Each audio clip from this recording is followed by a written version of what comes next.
Good evening. Welcome to the May 10th, 2023 meeting of the Town of Southampton Conservation Board. In accordance with the Town Board's adoption of Local Law Number 14 of 2022, the board's meetings are being held both in person at Town Hall and via video conference through Zoom webinar. The link to participate in this meeting via video conference can be found on the town's website at the Town Clerk's Agendas and Meetings portal.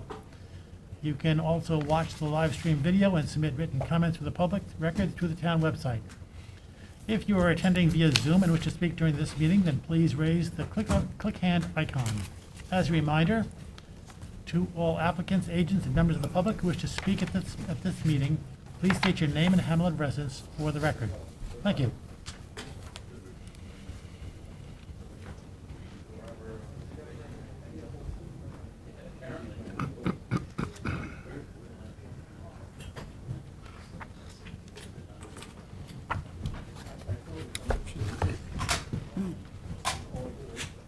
And now I invite everyone to rise for the salute to the flag. Pledge allegiance to the flag of the United States of America and to the republic for which it stands, one nation, under God, indivisible, with liberty and justice for all.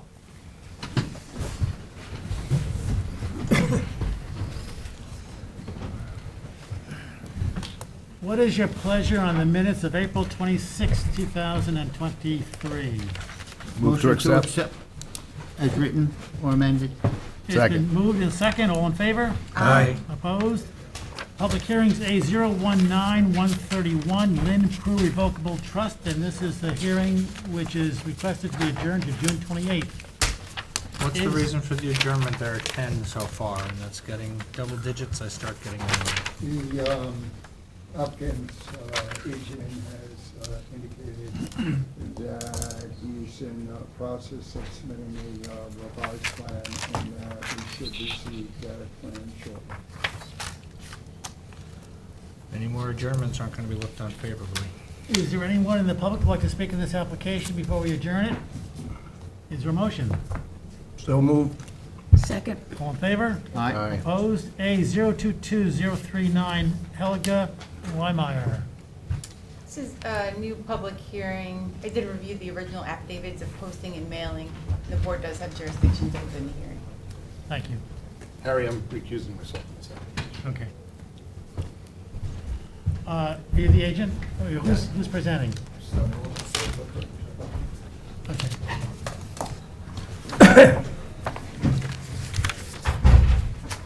Thank you. Excuse me for reaching. Good evening, Mr. Chairman, members of the board. My name is John Armentano. I'm an attorney with Farrell Fritz. We represent the applicant tonight. You may have these in your packet already, but I brought extras because we're going to be discussing some of these. There should have been a submission, but these are in addition to that. These were previously submitted. So I'll just hand them up. They just have to be stamped Stamped. before they give them to us. I think we, And We can already- you sign in on the sign-in sheet when you're done? which one is this? 48 by 20. We have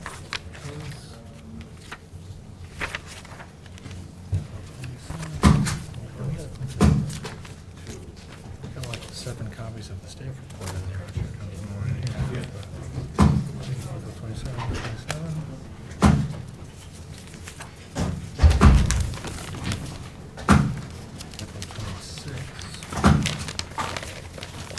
Oh, wow. Look at this.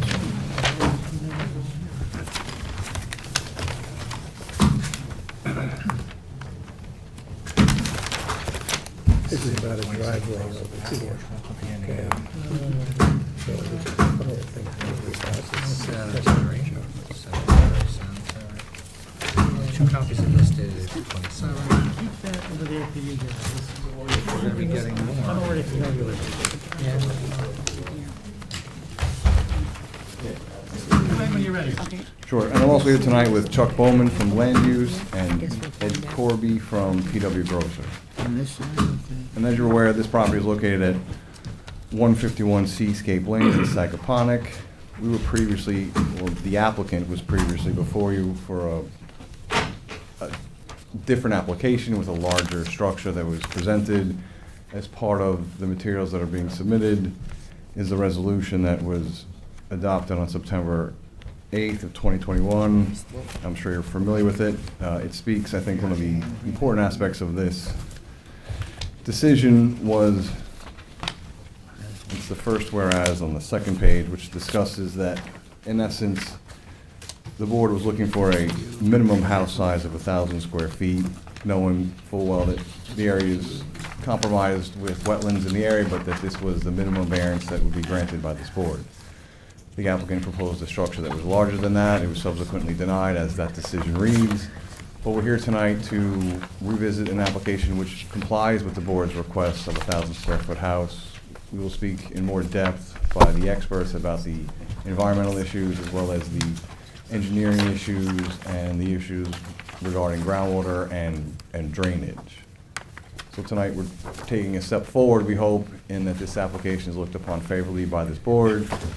As we discuss the issues that have been raised by Marty Shea, we have responded to those requests and comments. I think it may be better if you hear more from Chuck Bowman at this point, and then I can address any pertinent legal matters that may come up. Thank you.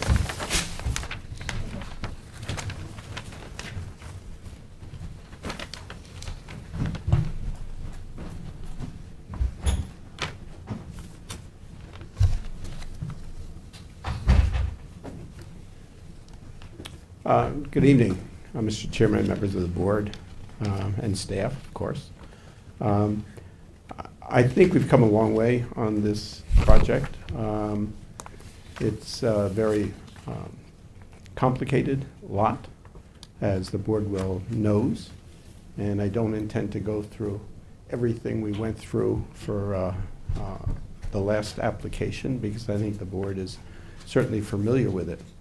The most important facts are that we did reduce the house to the 1,000 square foot minimum. Marty had written a pretty comprehensive preliminary advisory report dated March 22nd, 23. Hopefully we have answered his questions and submitted new plans that address many of those questions. If I could just briefly go through them. The amount of fill that's involved in this project, the net fill, is 37 cubic yards, pretty minimal. There were certainly questions about the drainage, and especially being able to put in the utility lines. I think Marty's preliminary report, basically indicated from our original plans that it was going to be a much deeper trench. Ed from PW Grosser will address those, but right now the trenching of the driveway is really 0.8 of a foot and will not require any dewatering. The only dewatering that will be required on this site now is very temporary for the IA system. That dewatering would only occur over 3 days, timed to a period where Sag Pond Inlet is open, so the groundwater levels are at the lowest level, which certainly is not a problem for us to do. And over 3 days, the calculations are about 18,000 gallons, which would then be pumped into a containment vessel, which would then be put into the drainage structures there after turbidity tests were made and made sure that, that the water was clean going into the drainage structures that are part of the house that have not changed. The buffer areas remain the same. I think we're certainly open to any other engineering items, but this project has been, when I say engineered and then re-engineered and re-engineered again, the sanitary systems are 90 feet away, from the wetland boundary. I'm sorry, 82.9 feet, close enough. Dry wells are 90 feet away. The house is 58.6 feet away. Again, that increased a bit over the previous plan because the house got smaller. The last house, if I remember correctly, was 37 by 37. This is 31.5 by 31.5.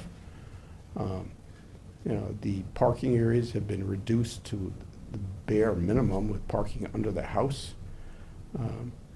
The construction of the driveway, I think I'll let P.W. Grosser explain. That was one of the questions on how it was going to be built, what kind of materials were going to be within the driveway, and how we were going to prevent building the driveway without impacting the wetland.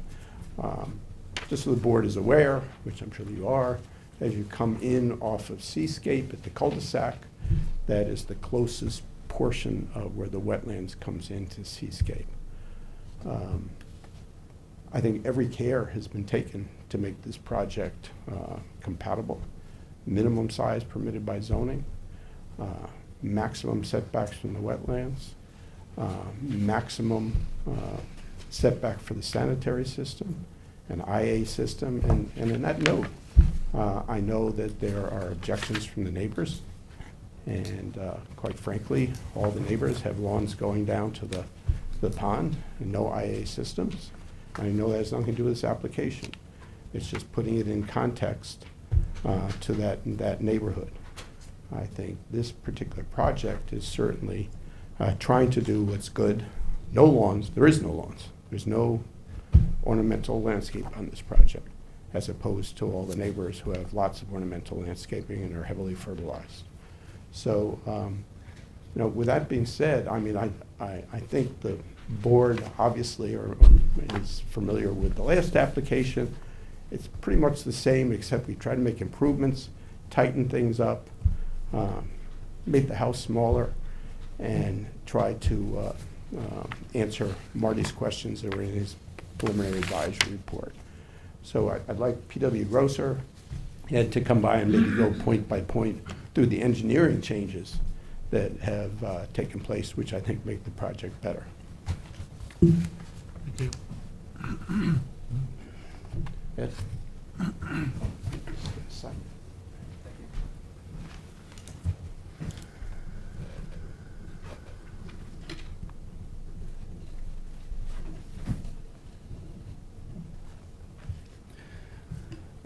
Good evening, Mr. Chairman, members of the board.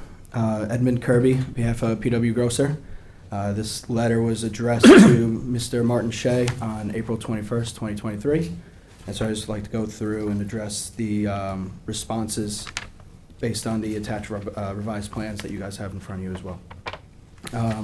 First comment, sheet C101 was updated with revised cut and fill volume, specifications in cubic yards as well as cubic feet. Number two, fill breakdowns and calculations have been updated on sheet C101 to identify these materials required for the entirety of the driveway. Number three, P.W. Grosser would like to clarify that the proposed water line shall be installed under the driveway at 4.5 feet below grade. The electrical line shall be installed under the driveway at 2.5 feet below grade, and that the total depth of the driveway shall be 2.25 feet in depth. The water line will be installed approximately 9.6 inches or 0.8 feet below the water table, but will not require dewatering. The water line trench will be filled with 1 to 2 inch of gravel to support the pipe. Once the pipe is installed, the trench will be backfilled with said gravel. The gravel is self-compacting and therefore will settle within the groundwater to provide support for the pipe. The proposed trench for the water line is approximately 2.4 feet deep, 2.0 feet wide. PWGC proposes that the driveway consists of 12 inches of compacted subgrade, either reused from cut material on site or imported. 12 inches of compacted subgrade, either reused from cut material on site or imported. 12 inches of aggregate ash stone, number 1 stone, and 3 inches of top course class 1 stone. Excuse me. We don't normally have you read an entire letter like this. It's going to take all night if you do. Understood. If this is in our file and it's, we don't need to go to that much detail at the meeting. Just so you know, I really don't want you to read this whole thing. No, no problem. My apologies. Nothing personal, but Okay. Understood. So, going back to what Mr. Bowman was saying, we've addressed comments we feel in full. Dewatering is at a minimum. The driveway won't require dewatering for installation, which was one of the main aspects. And we updated the dewatering plan to include containment solution instead of other items, so. Could you just elaborate what you're gonna do? You're gonna dig a trench. Could you give us an idea of the width and the depth? Yes, sir. So the driveway will be benched. Your name is Brian? Eddie Kirby. So, Eddie? Yeah, I'm George, Ed. Okay. thank you. So the driveway is going to be benched down. So initially it's going to be cut down to where the water line will go in, and the water line will be about 2.5 feet deep and 2 feet wide. The trench for the water Okay, water so line you're will be going installed. down, you're gonna dig a trench 2.5 feet deep, not deeper than that? Below the driveway, which is about 2.25 feet deep. Okay, and 2.5 feet wide? Yes, sir. Okay. And then you're gonna set the water? Yeah, And- the water line will be installed. Okay, and then you're gonna fill that, and then you're gonna put the electric in? Correct. Okay, and then what are you gonna do after that? The rest of the driveway will be installed. Okay. What can you tell us about the angle? When you get to the angle, Because it's going to be trenched, it'll be installed with regular bends as it's being put in, which is typical practice. okay, and this is why you're trenching it because of that, right? Correct. Okay. Is there anything else you think you should clarify for us? I don't believe so. Yeah, if I could, George, I think one of the, to make it brief, one of the suggestions in Marty's looking for alternatives was why it couldn't be directionally drilled. You Right. know? Directionally drilling is, one, extremely expensive, and two, making bends like we are is very difficult. And Okay. we've done a lot of work with directional drilling over the years with different companies. And on a small residential project, one, it's too expensive, two, you can't make the bend. There was also talk about having a bridge. I still don't exactly know where that bridge would go to or how it would be. But I believe Marty may have been talking about up near the cul-de-sac, because that seems to be where the closest spot is to the wetland line. But again, my experience with bridges, I've done one in 40 years, you know, and you have to have the bridge be able to support a fire truck weight, and it's very expensive, very difficult, and structurally, I don't think it's feasible for this type of dwelling. I don't know if the board has any more questions.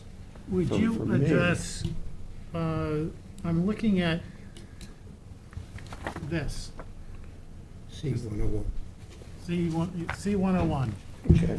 and I see that there is a slight incursion at the cul-de-sac, or just inside of the cul-de-sac, in from the cul-de-sac, of the wetland line that protrudes into the driveway area. Yes, and that's what I was alluding to before. That's where I think Marty was talking about. I went out there today and looked again and see what that incursion would look like.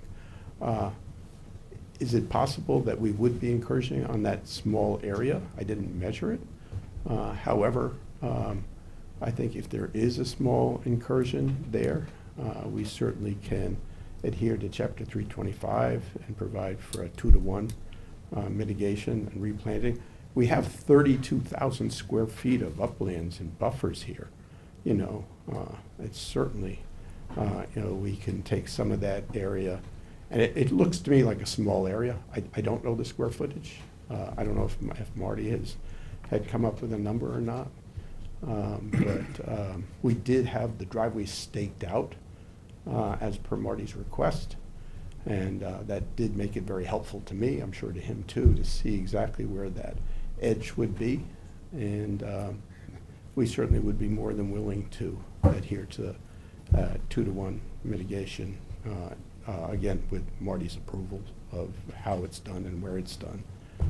But we have 32,000 square feet. The lot is 72,000 square feet, if I have my number right.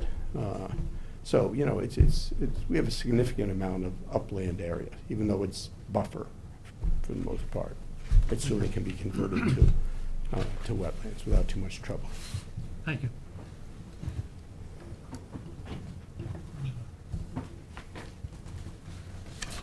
I'll just kind of summarize a little bit. I know obviously we'll hear from the public, but, you know, I think the applicant is doing the best that they can. I mean, I'd say almost 90% of the property will remain as it is. This is the lightest footprint that would be placed on this property. I think it does meet the standards that this board requires. We are doing everything practical, and I think going to great lengths to make this impact the lightest impact that can occur, with the understanding that it is a buildable lot.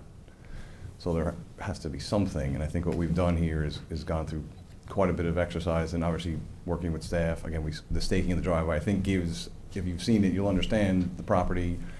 And, you know, our position is we've met the standards and requirements that this board looks to balance the development versus the impact to the environment. And I think we're doing, again, the lightest footprint possible. At least that's our position. Thank you. Thank you. Marty? Good evening, Marty Shea, Chief Environmental Analyst for the town.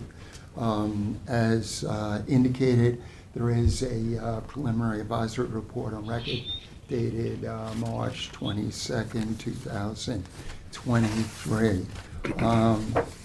The report expresses that we have, notwithstanding the environmental sensitivity of the site, that we have no significant objections to the residential development plan with respect to the size and location and elevation of the dwelling, with regards to the IAOWTS installation and the grade modifications that would be necessary in order to install the sanitary system,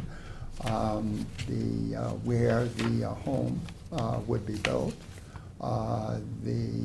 recognizing the need to route the driveway in as close to the property boundary as possible.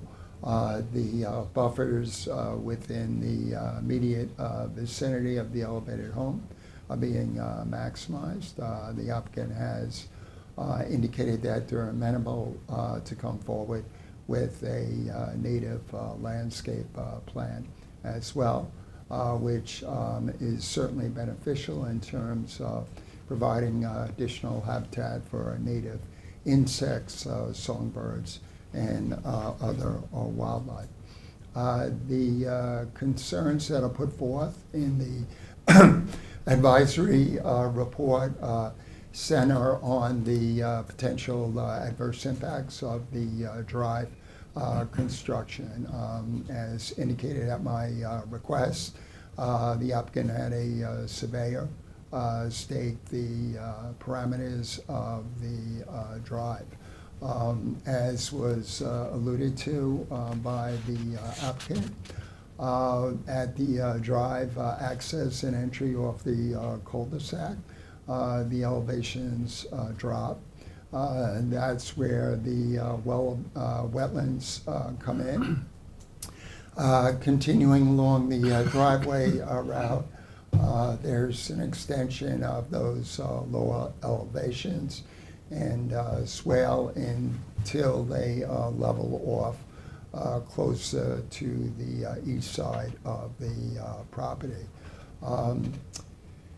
Acknowledging the topography at the site and the occurrence of diverse natural vegetation in those areas, as well as the ephemeral flooding of those areas, I had asked that the applicant evaluate practicable alternatives to the drive construction plan, which in light of the request for approval of significantly less construction buffer setbacks than are required by code, that evaluation of practicable alternatives is a requirement pursuant to section 325 9D.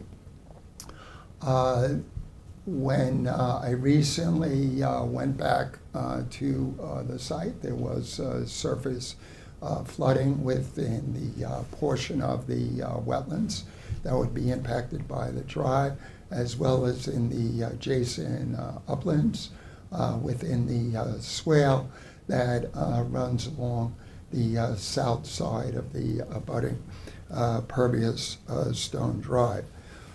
If you take a close look at the engineering plans for the drive, you'll actually see that this change in topography is going to necessitate deposition of 530 cubic yards of fill in order to elevate that section of drive, which is a considerable amount of fill.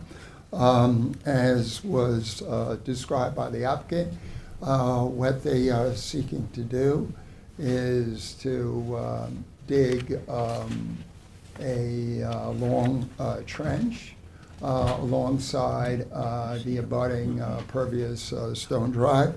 And that trench, according to their plans and their reports, would go to a depth of approximately 4.5 feet below the existing grade, as well as 1 feet below groundwater based upon the test hole data that was provided. And because the water levels in Sagaponic Pond fluctuate considerably, as was recently observed at the site, you can have the water levels, the surface and groundwater levels can indeed be considerably higher than represented by the test hole data that was provided. Access through wetlands and environmentally sensitive areas is in rare cases an issue that not only has to be addressed by residential property owners who seek to build, but oftentimes by utility companies. The methodology that is typically used in that case is rather than go with conventional trenching, as was alluded to by the applicant, directional drilling is typically used. And the way that directional drilling is done, and the way it would be applied in this case, is at the cul-de-sac.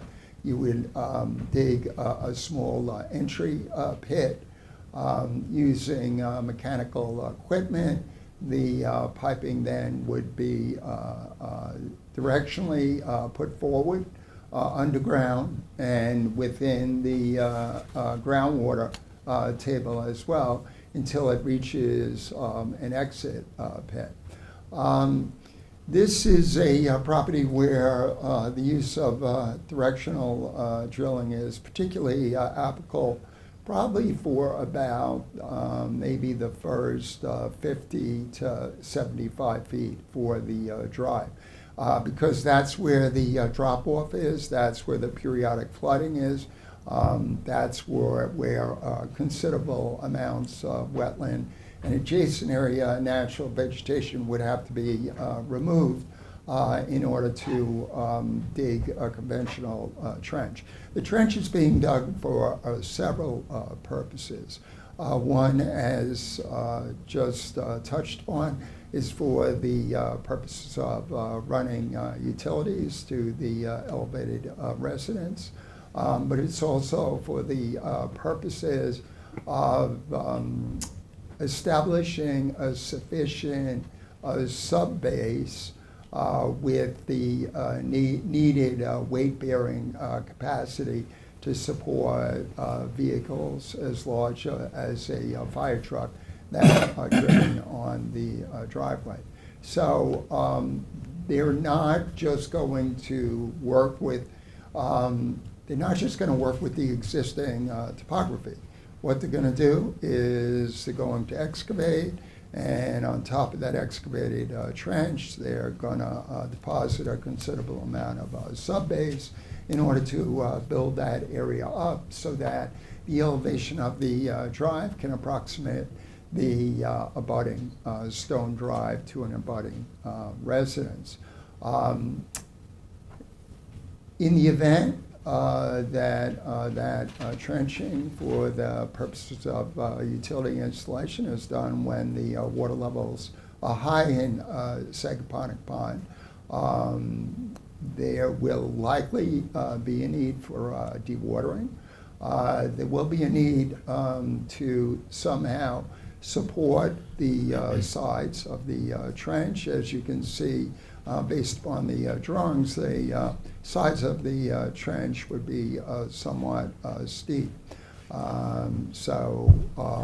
In order to secure that area and stabilize that area, if you are going to construct the drive on subbase and fill, you would have to put in temporary sheeting or something in order to support the walls of the trench. All of that work is going to result in considerable disturbance, clearing of significant amounts of valued natural vegetation, is going to almost certainly result in sedimentation. It's going to result in loss of wetlands, sedimentation, and siltation of adjacent wetlands, which can have particularly adverse impacts when that water level in Sagaponic Pond is high. For those reasons, I had recommended that be evaluated as an alternative, elevating the initial portion of the drive, just to get over that lower ground, and then to directionally drill the utilities for that first section until you get to the level ground. If you look at the survey, you'll see that the driveway begins as a straight shoot east from the cul-de-sac of Seascape Lane, and then it has to make a perpendicular to the south, and then a second perpendicular to the east.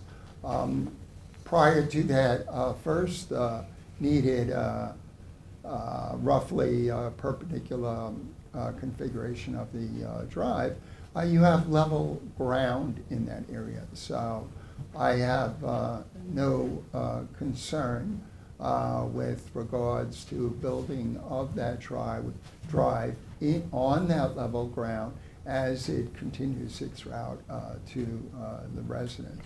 But as indicated, I am greatly concerned about the construction of the initial part of that survey. This is not the first application where we have recommended elevated drive crossings. In fact, there was a recent application that came before this board for a vacant lot in Flanders, where the board had required a partial drive bridge crossing in order to lessen or eliminate impacts to the on-site freshwater wetlands. So in order to adhere to the wetland permit issuance standards as set forth in Chapter 325, I think the applicant still needs to further evaluate those alternatives, and those would be a partial elevated drive crossing within the most sensitive area of the property where the elevations are low and you have intersecting wetlands, and then directional drilling of utilities. Very commonplace today for utilities to be directionally drilled where they need to go through wetlands or within sensitive naturally vegetated areas proximate to wetlands or within areas vulnerable to flooding. It's done very successfully. It's done all the time. So the remainder one, again, it's only the initial part that needs to be directionally drilled. Once the drive makes a perpendicular to the south, the utilities can be conventionally trenched at that time. So this is an application where additional information is needed yet by this board in order to ensure that the potential for adverse wetland impacts at this site is minimized to the maximum extent practicable as directed by code. Thank you. Morning. I just have a couple of questions. Do we have an idea of approximately the square footage of wetlands that would be disturbed? I don't have that figure for you, but it's not only the small area of wetlands that would be impacted, it's the adjacent natural vegetation as well. Remember, although these requirements can be met, the code indicates that in order to avoid adverse impacts to wetlands on vacant lots such as this, there should be no disturbance, not only within the wetlands, but within 100 feet landward. Of course, that can't be met here. They're going to dig a trench for the utilities, and then on top of that trench, they're going to place a driveway? Yeah, what they're going to do is, yes, they're going to dig a trench. And I'm confused as to how they can put the driveway in without disturbing the wetlands, or without disturbing the wetlands that would be disturbed by the trench. Well, the wetlands will be disturbed by So the wetlands going to be conventional disturbed trench. whether or not the trench is dug or whether it's done in other ways. If it's directionally drilled, it would, the routing of the utilities would have very minimal impact on the natural vegetation and But you're the still going to have to hydrology. you're still going to have to put a driveway there, correct? Yeah, you are, and there is no other access that can be utilized in order to reach the area where the residents would be built. So we're not asking, of course, that you not entertain construction of a drive in that area. I'm just asking that in the interest of lessening impacts, that the initial portion of the drive be elevated. What we actually required in the application in Flanders was not only that... In this particular application, if they were to dig the trench and put in the driveway, could they mitigate it by replanting wetlands? There's really little opportunity to do that. Understand that they're not only trenching to install the utilities, they're then removing unsuitable soils and replacing those soils with deposited with, I think the number is 530 cubic yards of imported materials or soils used from other portions of the property in order to raise that drive up, so the drive would essentially be at the same level of the abutting stone residential drive. So there's a considerable amount of fill that would be placed in order to create an elevated drive. There's little opportunity to have the drive immediately descend down to the level of the wetlands and the lower elevations of the adjacent area. So I understand why they're looking to elevate that initial section of drive, but I again recommend that that be done structurally rather than through deposition of fill. In the case of the application that came before this board in Flanders, this board also required that elevated drive crossing have a light penetrable surface, and that allows for continued growth of natural vegetation under that elevated drive section. Thank you. All right, thank you.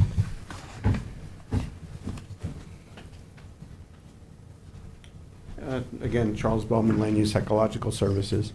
I'm certainly, as always, willing to work with Marty on this. I understand that low section there. I guess what I believe he's saying is that the first entrance off of Seascape, going all the way till when the driver would have to take the perpendicular turn to the right, is where the grades that he's objecting to would be impacting those wetlands that are close by, or the grade down. I believe it's that whole distance. But what I might suggest, because I know there's a grade difference there, and if we're trying to reduce that grade difference, perhaps we can, from the first part of Seascape, and I'm picking a length, 50 feet of a low retaining wall, or a low rock retaining wall, so that you're reducing that slope down into the wetlands. I think you can keep the driveway and reduce or eliminate that problem that we're referring to here. And it really would be just a design to be able to do that. Once you get down to going to the perpendicular going south, I don't think there's any problem, which we've all stated, with being able to have any trench or impacts to the wetlands or anything else. So it's really this small area by Seascape that we're talking about.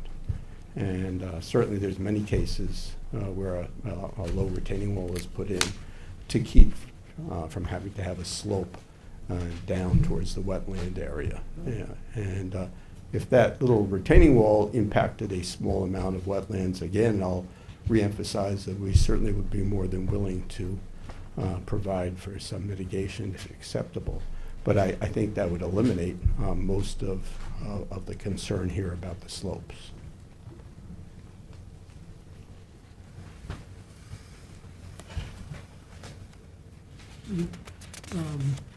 But just clarify, Marty spoke about the impacts with a high tide from Sag Pond, but I thought you testified you would dig it when it's low tide.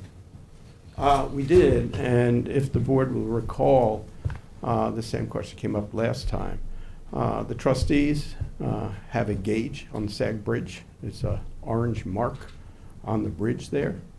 And when that orange mark, when the pond rises up to that, that's when they open it. So they keep a regular schedule, of course, depending on the year and the amount of precipitation and storms and all those good things. But that's, it's unofficial, paint mark, go open the cut. And so, it would have to be timed at the time when the cut is open, which I think would be part of a permit, Also, last time, we looked at the test hole versus the elevation of that mark when it was taken. And really, there was only about a foot difference at that time, and I'd have to go back through all the records. The trustees don't have an actual elevation; they have a paint mark. So we did, when we were having the survey done, we did have the surveyor give us an elevation of the board that the paint mark is on, so we do have that information. And certainly we can coordinate with the trustees to make sure it's done when the pond is let. Thank you. Marty Shea, Chief Environmental Analyst for the town.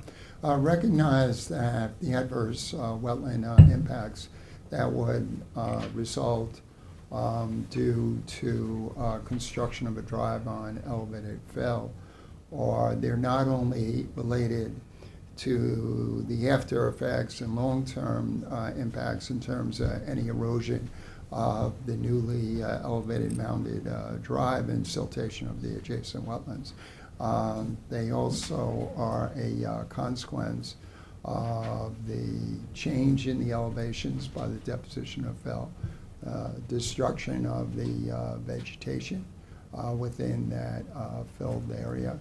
And the trenching may have some impact on the existing hydrology as well.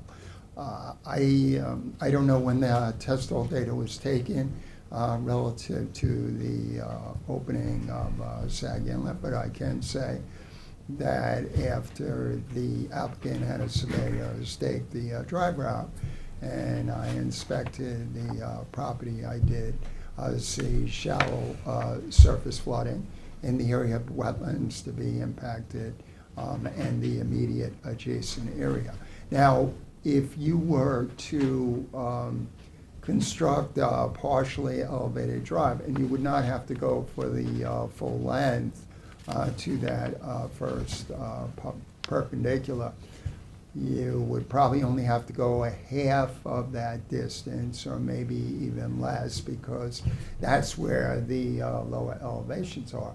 And of course, you would have to cut back the shrub thickets as part of the construction of the elevated drive. But you might even have to remove some shrubs, but you then could follow up that elevated drive construction with supplemental planting if needed, with native wetland plants such as soft grasses and other grasses, so that once the elevated section of drive is constructed, much of the vegetation that'll flourish under that drive will be lowering ground covering vegetation as opposed to higher shrub thickets. These were some of the issues that we had to address with similar application in Flanders. So I'm just, as directed by code, I'm just trying to be creative here and look at all possible options in terms of minimizing impacts, recognizing that they have no other option but to bring that driveway in, partially in wetlands and immediately alongside wetlands, in order to build a single-family home, which they certainly have a right by zoning to build. Thank you. Good question, Marty. I think what I'm hearing you say is that you're recommending a bridge that extends from Seascape Lane to some distance, approximately halfway to the first right-hand sharp turn. Is that what you're... No, actually for a shorter length. What happens is right at Seascape Lane, the land drops off, and then if you follow the drive route, you have a continuation of a swale, but then it ascends and levels off, so that about halfway to that first perpendicular in the drive, you're reaching level ground. So certainly, when you reach level ground, the drive can just be built on the existing terrain. So in order to address the difficult topography there and the presence of wetlands and close proximity of wetlands, the elevated bridge crossing for the drive would only extend for maybe about half of that first length before you get to that perpendicular that runs south. Those are the words I used, then you said it'd be much less than that. Now you're saying it would be half. Oh, then I misunderstood what you were saying.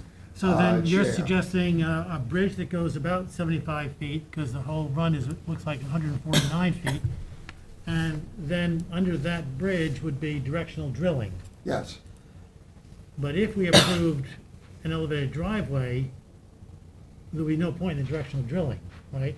Oh, yeah, well, that, another option that I think was used in the case of the Flanders application is utilities could potentially be attached to that elevated bridge portion, but probably in this case it would be preferable to directionally drill those utilities. I think it would be a little bit more cumbersome to attach part of those utilities and then to descend underground. So I would still say that directional drilling within that area where you have the difficult terrain and ephemeral flooding and wetlands is the best option to go with.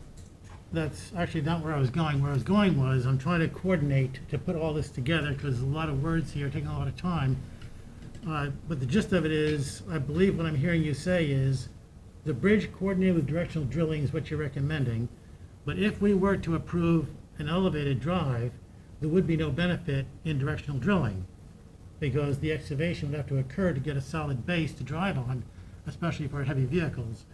And it's when that heavy base is excavated and replaced with something that's more porous and can handle the weight that the utilities can be installed. Well, what you're doing is, the way that a drive is built is you're driving essentially pilings in. And the driving in, while initially you have to cut back some of the thickets, the driving in of the pilings or supports for the bridge lessens the amount of impact in terms of that existing terrain and vegetation. So if you go with an elevated crossing, you don't have to destroy, you don't have to significantly modify that terrain below or clear the entire width of the natural vegetation within that section. Okay, thank you. All right, thank you.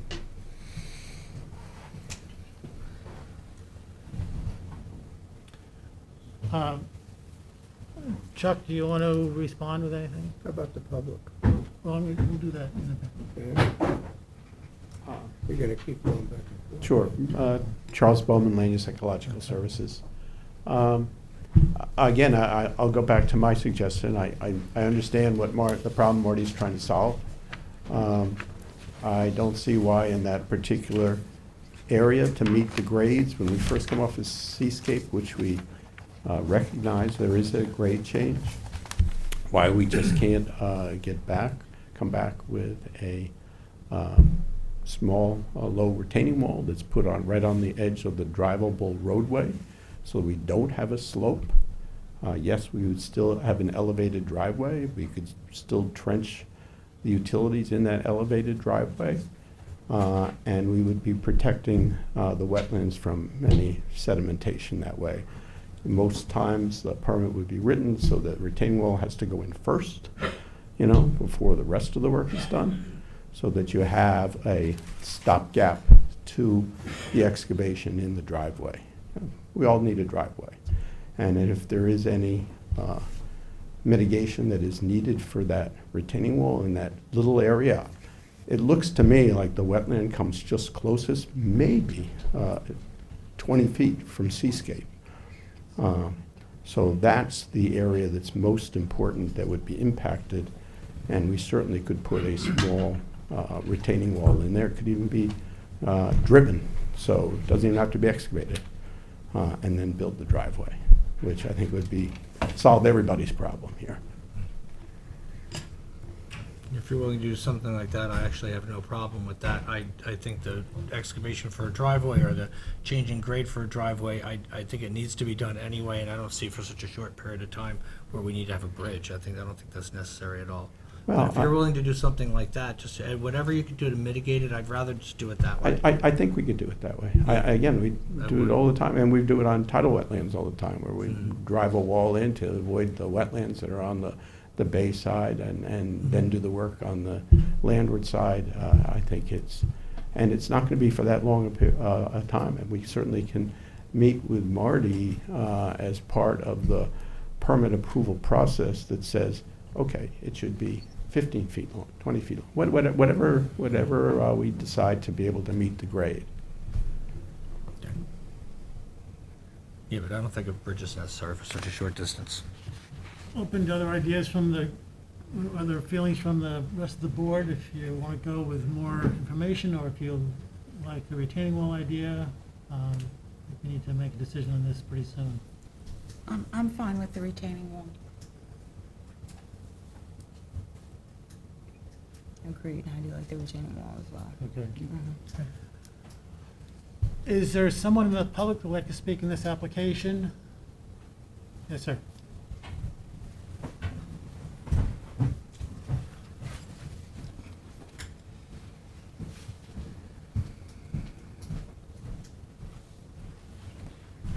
Good evening, board members. I'm Jeff Bragman. I represent Dan Barry, who's a neighbor to the south, whom you may remember from the last application that we went through.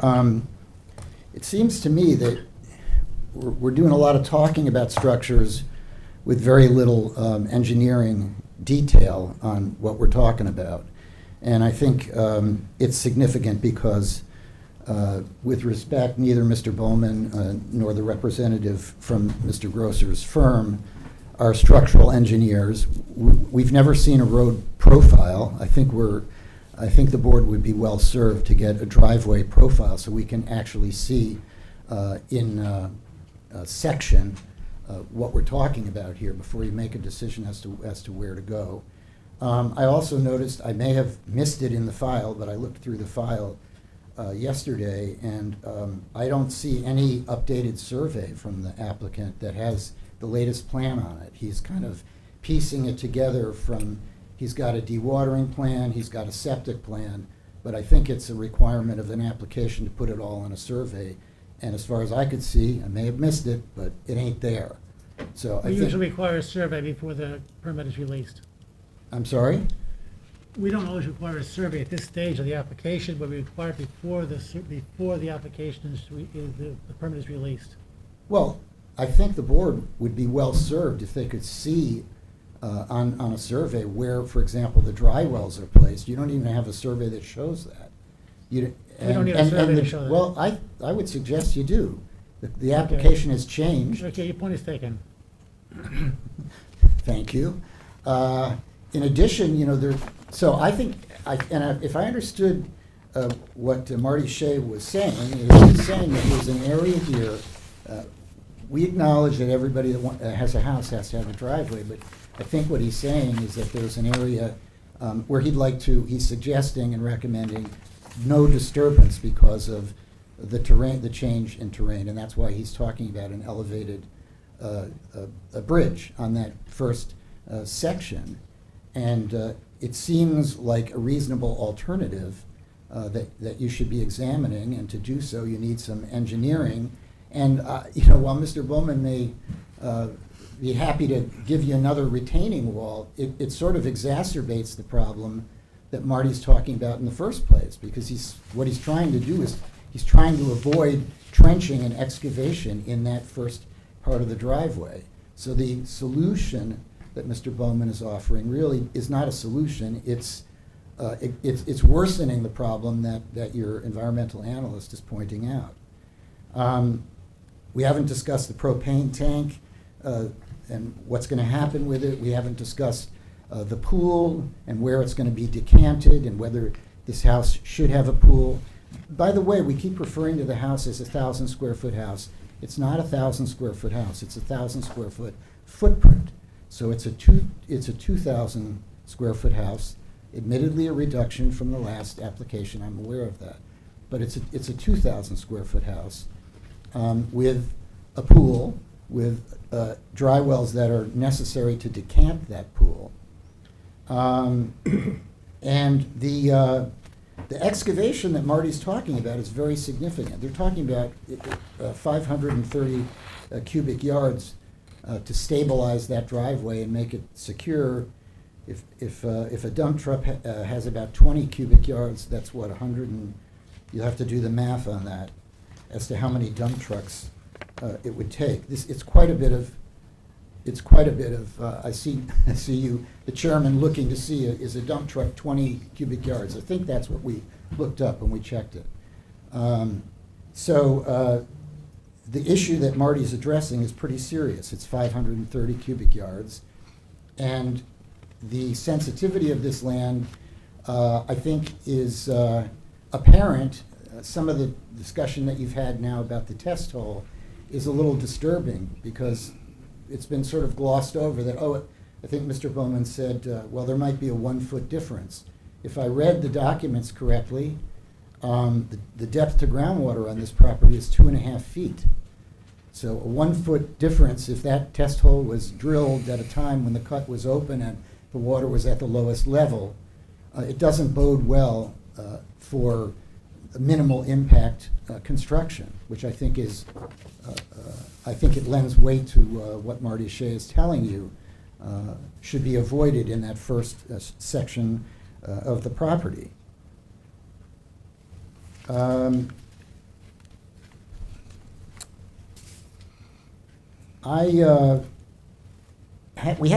of you actually have had much of a chance to look at this information, which just came in recently. And I would request that we take an adjournment on this. I have as you may recall, I have a team that I've worked with on this application, but the time in which we've had to look over these materials has been pretty short. And I think the application is incomplete. I think we need a survey, we need a driveway profile. I think if you're going to debate and consider and accept or reject a bridge, I think we should see what it's about. We don't have an engineer in the room to do that, to give us the real information.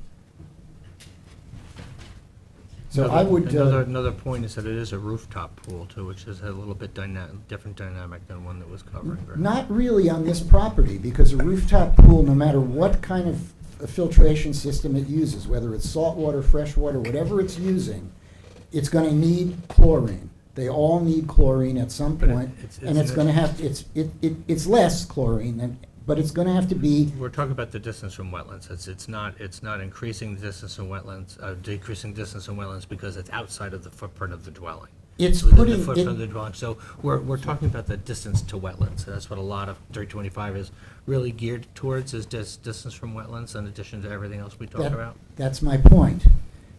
When this pool is going to be decanted and cleaned, because it's going to have to be cleaned, that water is going to be injected into a dry well.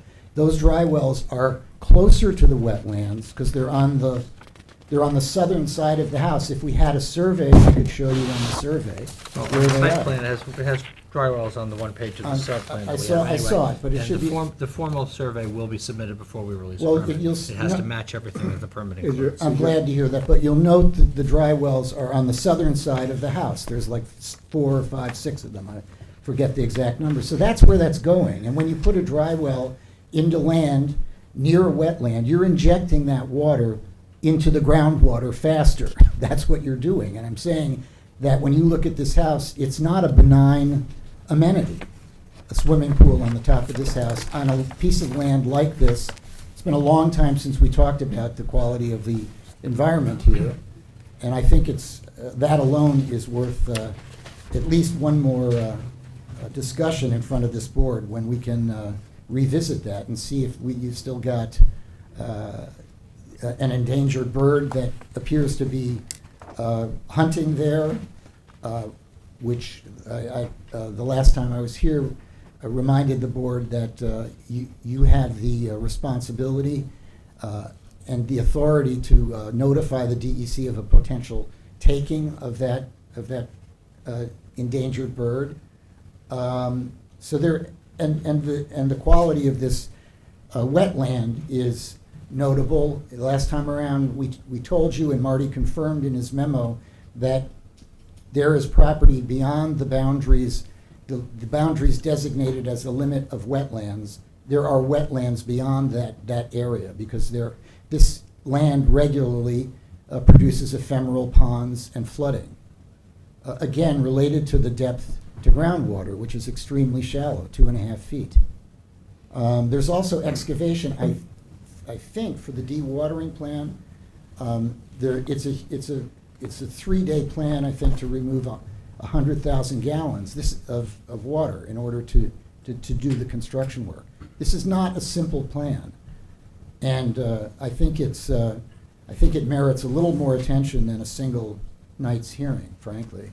And I'd like to have an opportunity to come back with my engineers and the consultants that we use. I'd like to see what Marty's bridge idea would take, what the engineering is on it. I don't think it's enough for an applicant to just tell a board, well, it's kind of expensive. It's expensive, and we don't want to do it. And we'll build a retaining wall. And I've already said why I think a retaining wall is not an answer. In fact, it's more of the same problem. That's all I have tonight. I would request that you continue it and withhold deciding for at least one more time to get some more information on this. Thank you. Kevin, is there anybody online, on Zoom? No, not Zoom. Okay. Is there anyone else in the public who'd like to speak on this application? With new information? Did you want to respond, or did, Yeah, look, wait, I know it's, we've been going. do you have new information? Yeah, just briefly, New information? yes. Go ahead. Yes, really quickly, I do believe that there is a road profile in the plans that is noted as C102.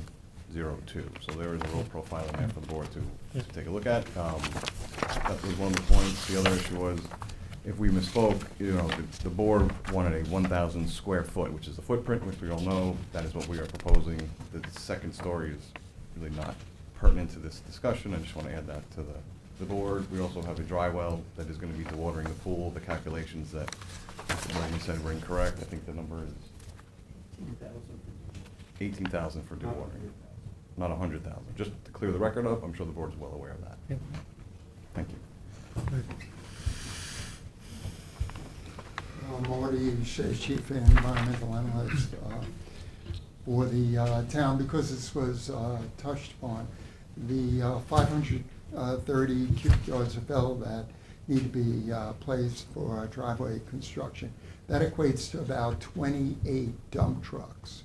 So we're talking about a lot of fill.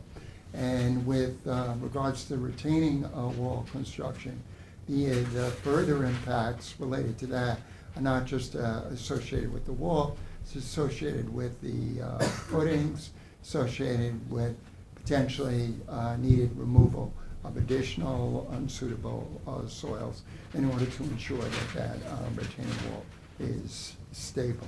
Thank you. Thank you.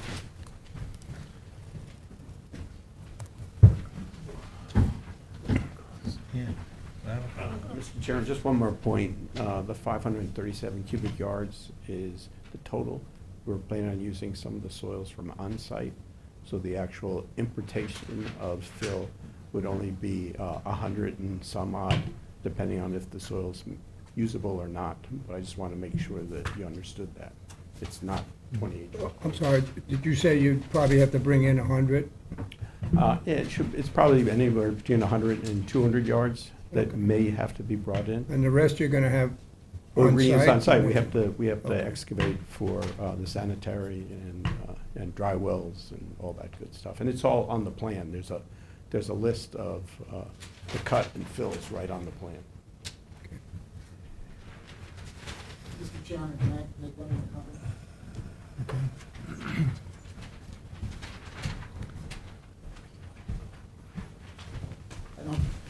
Jeff Ragman for Dan Berry.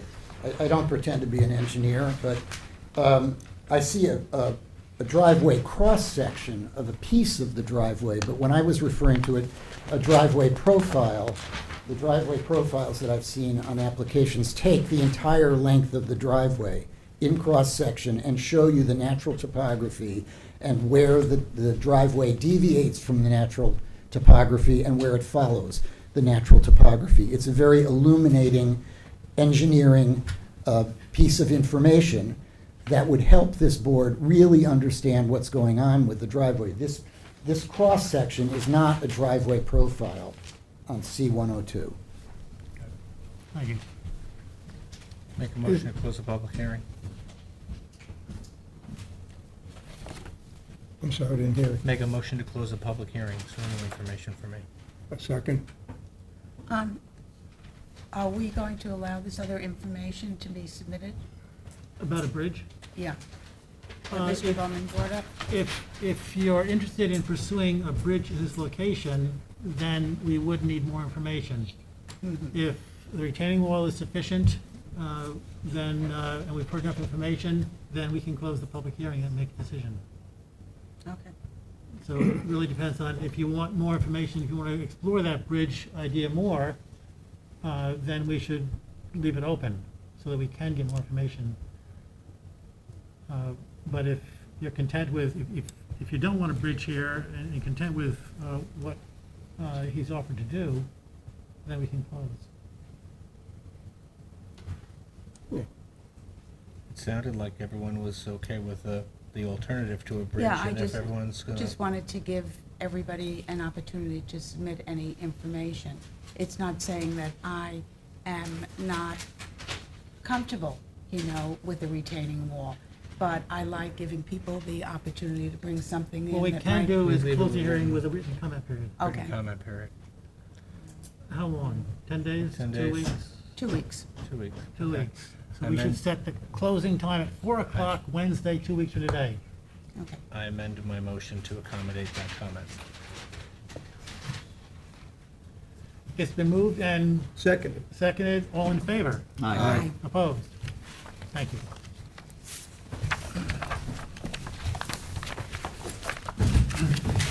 Thank you.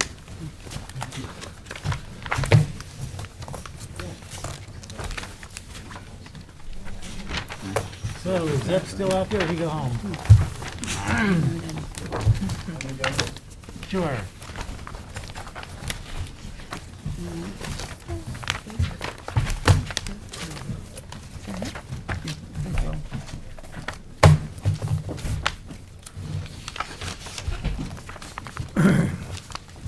A022069 Grace S. Sutton.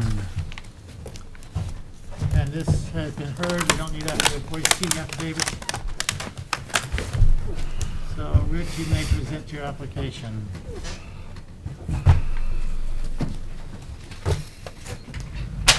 Good evening. Richard Warren from InterScience Research Associates. I'm here with John Bennett, who's the attorney for Grace Sutton, who is here back there with her husband Edmund.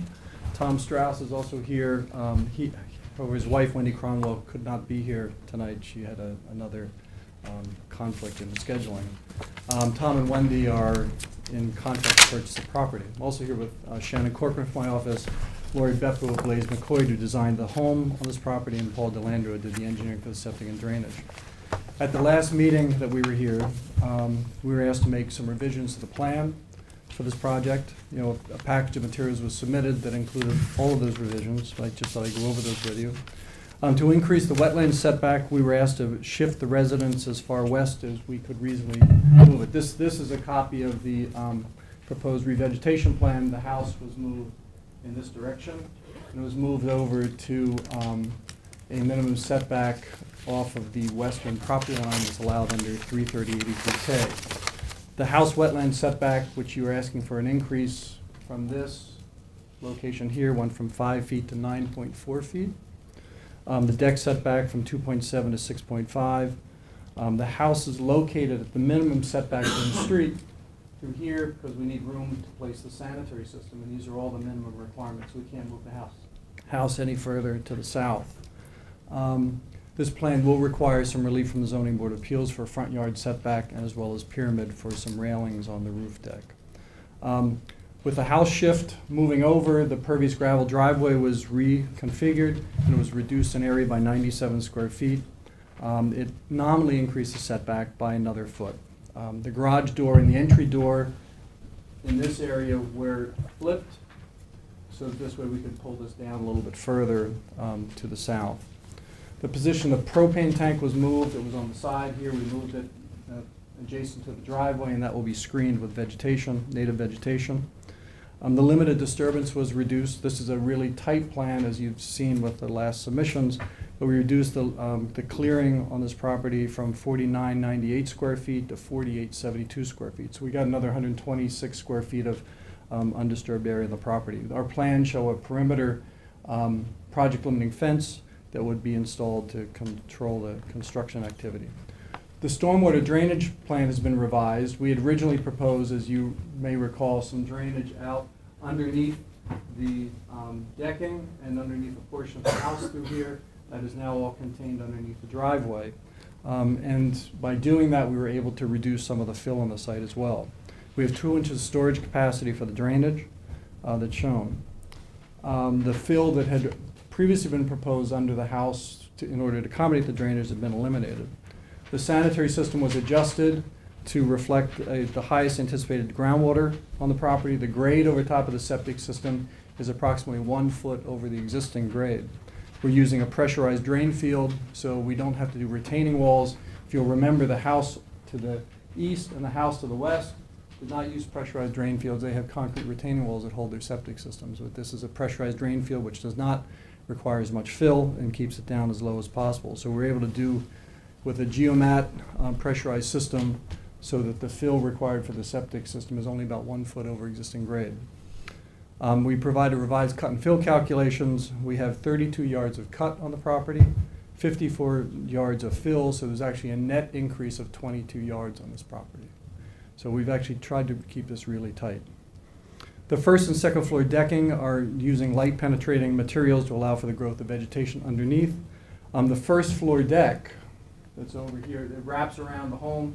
We've got just a narrow 3-foot deck behind, so you can actually walk out the house and walk down to the side where this is only 10 feet wide. Just really wide enough for a dining room table for someone to sit out there and have a barbecue and a dinner outside. But it'll be light penetrating, but that deck is 11 feet above grade. So it's not close to grade. So there's actually the ability for vegetation to grow underneath. We've submitted a revised revegetation plan here that reflects all of the changes. That includes the vegetation that was previously asked by the Environment Division. And we also have a note on here that any disturbed area on the roadside would be revegetated. Just as a reminder, because I know not all of you were here at the last presentation, there's just a couple of, I think, important facts relative to this property. The Suttons have owned this property since 1946. They've owned this prior to zoning. They've owned this since prior to wetlands. Grace Sutton, who's here, she inherited this property in 1986, which is, again, prior to the wetlands regulations adopted by the town. Over those 77 years of ownership, they have been assessed by the town for this as a buildable lot. It's currently assessed at $4.12 million. They pay $17,000 a year in taxes as a buildable lot. The assessment numbers that they have for the property right now are equivalent to some of the improved properties in this area. So here they've owned this prior to zoning. I think they have some hardship relative to the adoption of the regulations relative to that. In 2001, Sutton's actually offered this property to the town for sale. Through the Community Preservation Fund. The town chose not to purchase it. So in terms of looking at practical alternatives, we looked at the no development alternative. They did back in 2001, but the town chose not to buy it because it's not near any other preserved properties.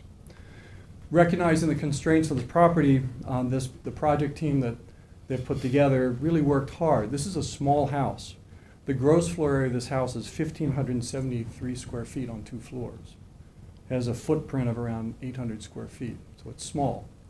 The usable functional area of this house, when you subtract out the stairway, it's right here to get from one floor to the other. The usable functional space is 1,394 square feet. It's pretty small.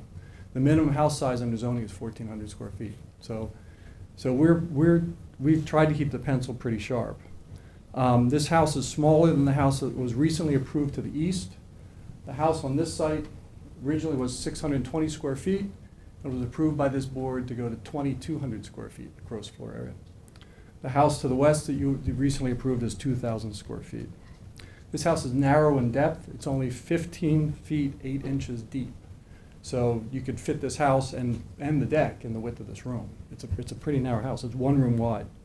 The house is in an AE 14 flood zone, but it's seaward of Limwa, so it requires it to be elevated. First floor of this house will be 18 foot in elevation. That's why the decks will be up so high. The space below the residence will be utilized for a garage and 2 small closets for storage, which are both allowed by FEMA. There will be breakaway standards because that's what's required. The decks that are proposed are small, 362 and 390 square feet, 1 on each floor. And if you see the architectural plans, you'll see that they match. There's no extension beyond. They're identical. There's just an indent on part of the house in one corner right through here. So that's why they're different in size. It's 3 feet wide, again, on the north side, and about 10 feet deep on the western side. This is an area that gives them some place to have some outdoor activity. There's no place on this property to do anything, no place to barbecue, no place to spend any time outside. If you minimize the size of the decking to the first and second floor, to minimize it, they also put a roof deck. There's a small roof deck up here, and the remainder of the roof is planned to be for either solar or green roof in order to meet the HERS requirements and the owner's objectives. The total coverage of the house on the deck, here is 1,163 square feet. The house to the east, the total coverage on that property is 1,890 square feet. So this is dramatically smaller than this. And the house to the west has 1,290 square feet, so we're smaller than that one as well. So we've actually really tried to keep our pencil pretty sharp as we designed this. The outdoor space is important to the owner. You know, it's for outdoor leisure space, for barbecuing, for outdoor dining, for chairs to sit outside, to do some container gardening with some plants. We submitted, as part of our recent submission to the board, some documentation from the Southampton Town trustees that they use in a submission to the Army Corps of Engineers. It's a fairly thick document, this one, that shows and demonstrates through photographs as well as sites that you can grow vegetation on underneath decks where those decks are 3 feet above grade. So we're at least 11 feet above grade. So there's plenty of room for light and air, and since these are through-flow decking, there'll be ability for water to get underneath. We minimized the fill, again, with a net import of 22 yards.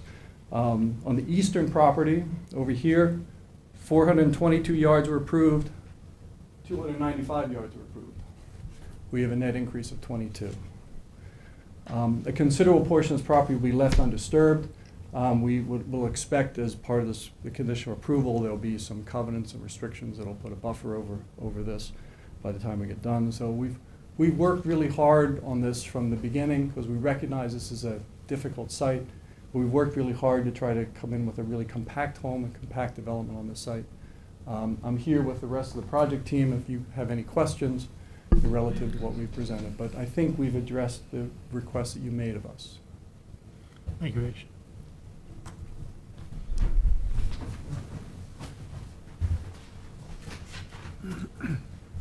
Good evening, Teresa Mason from the Environment Division. At our previous public hearing, we had recommended that the the applicant also look at reducing the footprint of the house. Specifically, this section here, which sticks out, is slightly smaller than the remaining portion of the residence. We recommended that that portion be eliminated, thereby creating what would be 640 square feet of footprint, which is consistent with the guidance we had provided to the contract vendee prior to making the application. I went through the exercise of redesigning, redesigning the project plan based on our recommendations, and I was able to come up with a project plan where a 640 square footprint house was constructed 11.4 feet from wetlands, and they were able to have 106 square feet of decking over the proposed driveway, and you were able to achieve a greater setback, more consistent with the parcel to the east, which was pre-existing developed, so that has to be the lesser setback. Here, you can also have this one. Okay. And I'll give these to Karina to stamp in.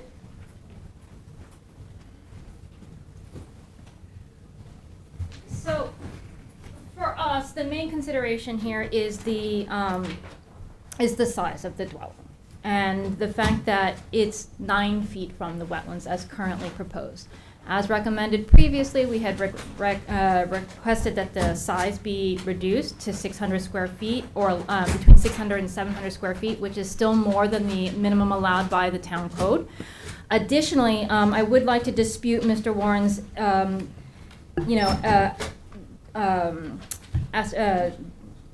dispute, Mr. Warren, with respect to the depth of the dwelling. This section, which we are recommending be removed and eliminated, is 15 feet. This section is 20 feet, which is the minimum allowed by the town code.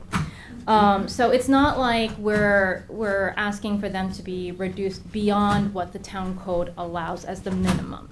So what this would result in is almost a 1,300 square foot home on pilings, and it would be 11 feet from wetlands. Again, Mr. Warren keeps pointing out the property to the east. It started off as a 600 square foot house, 5 feet from the wetlands. They were allowed to demolish and expand the home in a more conforming location, 12 feet from the wetlands, which is still more than the proposed plan that I've passed out to you. It's 11.4 as my proposed plan. So, you know, it is an increase. It's a small increase, but when you take the cumulative impacts of the increased coverage on the lot, the increased disturbance on the lot, the setbacks, it all adds up. And it's not just just the overall, how close we are to the wetlands, it's everything. Like I said, I did redesign the plan, or did come up with a recommended plan. It allows for 120 square feet of decking over the proposed driveway on each of the floors, and that achieves setback as just shown on the chart that I gave you. I believe it's 13 feet to 15 feet. And let's see.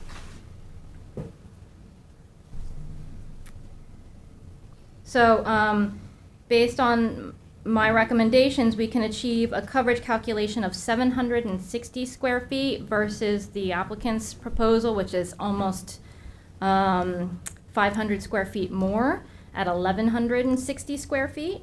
So that's almost double what we're recommending. You know, aside from the minor changes to the footprint of the dwelling and the shifting of the structures in accordance with the plan that I am recommending, there just needs to be some minor cleanup on the survey.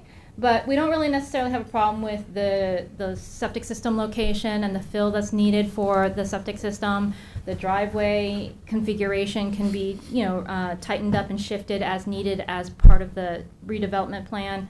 Another thing I would like to point out, Mr. Warren said that the adjacent lots had a lot more fill deposition, but as a reminder, those septic systems were approved using conventional leaching galleys or leaching rings, which were approved before the changes that allowed for the shallow distribution trenches. Those were done in 2012 and 2014. The code for the health department changed in 2017. So that's why more fill was required. That's why retaining walls were required. At that time, that was what was allowed. So again, we don't have a problem with the septic system. It is what it is where it is, and it's the minimum that can be done. It's just the footprint of the dwelling, the location and configuration of the decks that we are recommending be reduced. Any questions? Thank you, Teresa. John Bennett for the applicant.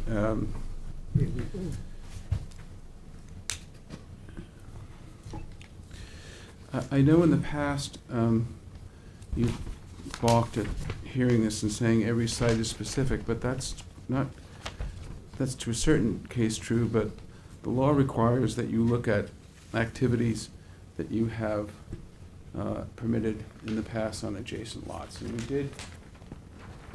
Rich talked about some of this, but we did very handily put this information into the record.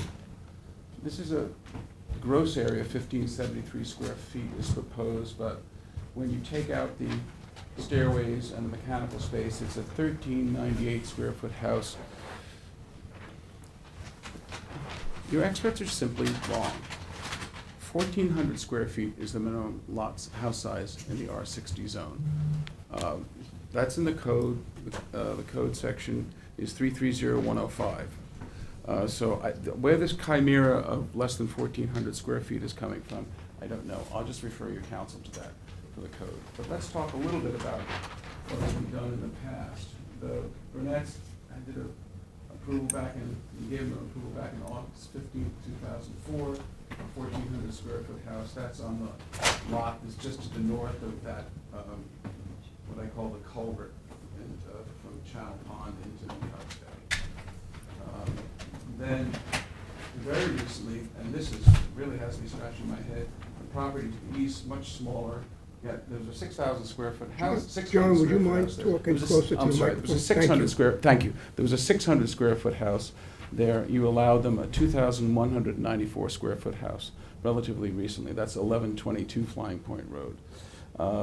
Rosenblatt Mow to the west, the adjacent lot to the west, a 2,000 square foot house was approved. And then another house under the control of Rosenblatt Mow, which is to the south of Channel Pond. That's been there for some time. That's 4,750 square feet. But interestingly enough, this board allowed, under the same law, the exact same law, an addition to that house in the mid 90s.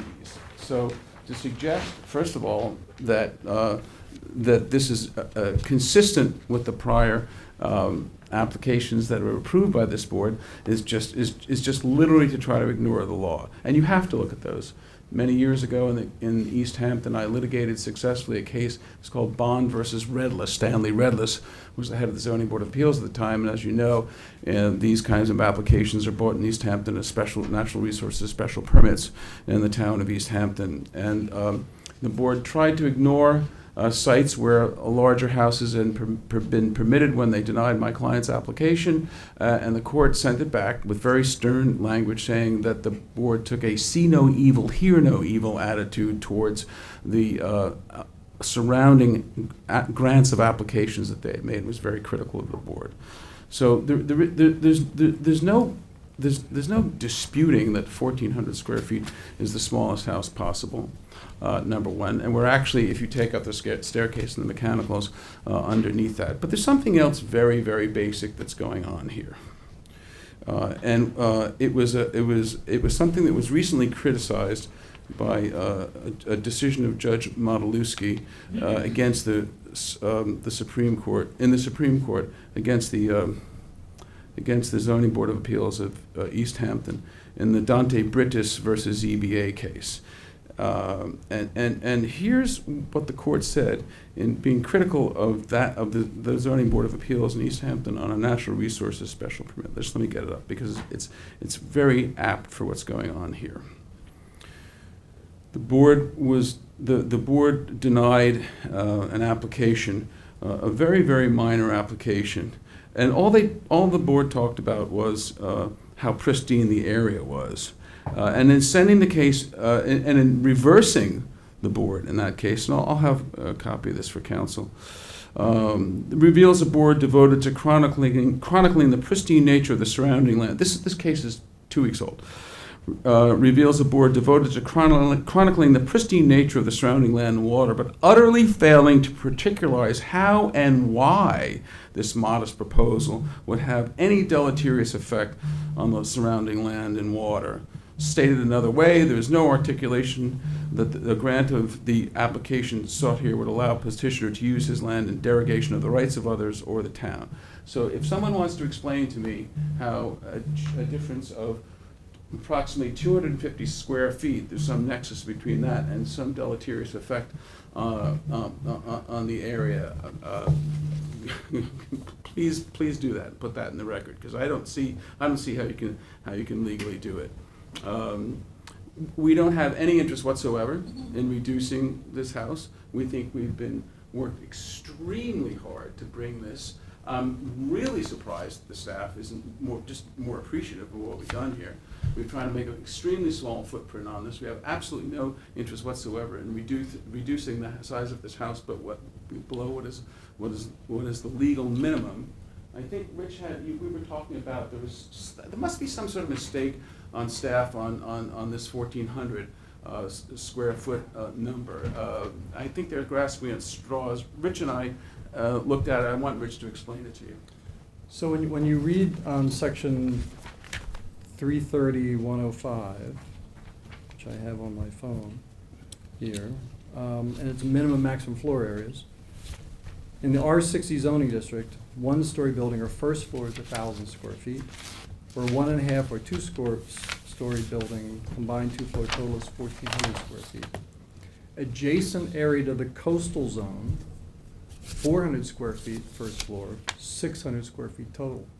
We're not adjacent to the coastal zone, so when you read the definition of the code, they're talking about the coastal erosion hazard area zone, which is on the southern side of the road. We are on the north side, by definition in your code. So those provisions don't apply. Just a little bit of legislative history on that. There was an attempt when they defined that adjacent area, because Rich and I were very involved. John, the microphone. Thank you, I'm sorry. We were very involved in when there were amendments to the coastal erosion hazard area and then the zoning code. There was an attempt to make the coastal zone a blanket 500 to 600 to 750. I think Steve Kenny at the time wanted it to be 1,000 feet, and it was settled that it was the south side of the road. We're not in that zone. So you don't even have the beginnings of an argument that the house, you can make us have a house less than 1,400 square feet. So I don't know why this keeps appearing. I don't know why this keeps appearing. But regardless of that nature, given what you've done in this area, we think this falls squarely in the types of applications that you've approved, and it's a very, very sensitive, non-aggressive use of this property. We have no interest whatsoever in reducing the size of the house. So we would just simply, and we think there's more than enough evidence in the record to justify you reasonably and responsibly granting this approval. So we would ask you to close the hearing and make a decision. Oh, please do, after Mr. Warren talks. I feel a little bit like no good deed goes unpunished. Yeah. You know, we tried to make a really small house here. So as part of making that house small, we cut this in here. This is the stairway going up. These are the floor plans developed by the architect. So we cut this in here. By taking off this section, and because it's convenient, because it's just an indent on the property, where maybe we should have put some closets there, so there was not a line to say, let's slice it off. But if you do that, you're taking away the master bedroom, and you're taking away the living room. This is, again, this is a small house for a property owner who's owned this since prior to zoning, who's paid taxes for 77 years. And this is a small house. So we would ask you actually to really consider those facts, because we think that they are salient facts relative to your consideration of what can happen here. Thank you. Thank you. Thank you, Rich.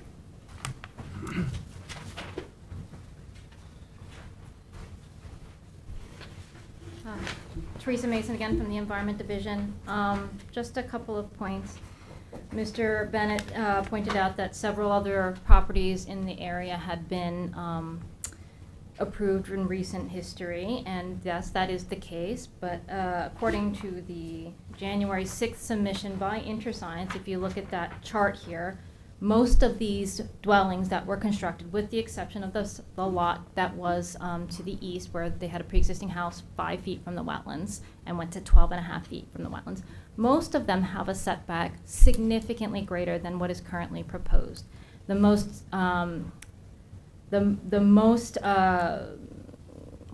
non-conforming of the structures that were approved is 34 feet from the wetlands. It is a difference. It is a big difference in that particular instance. So, you know, he is making a comparison. It's not an apples to apples comparison, because we got a lot more distance between the developments. We got additional areas of buffer. So it's not easy to say that this is comparable to the other lots and we should get approved. With respect to the footprint, I got that information from the building inspectors.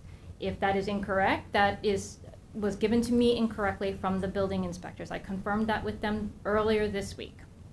And then secondly, the practical alternatives requirement by the building and zoning code, the wetland code, requires us to look at the scale of the project, not just the setbacks, right? So is 800 square feet, almost 1,400 square feet of footprint a lot on a lot where you're having an 11-foot setback? That has to be the practical alternative. Why can't we go down to 600 square feet? Okay, if 600 square feet is not meeting the code, then 700 square feet, and then you meet the setback requirement at 1,400. There are ways to further reduce the project and the scope of the project and the scale of the project to try and get a greater setback, lesser coverage, tighter development. Any other questions? Thank you. One thing. What is John Bennett again? What you unequivocally can't run away from is the fact that to the east, there was a 600 absolutely. square foot house, and you gave them, totally not in conformity, on a smaller parcel, and you gave them an 1,800 square foot addition.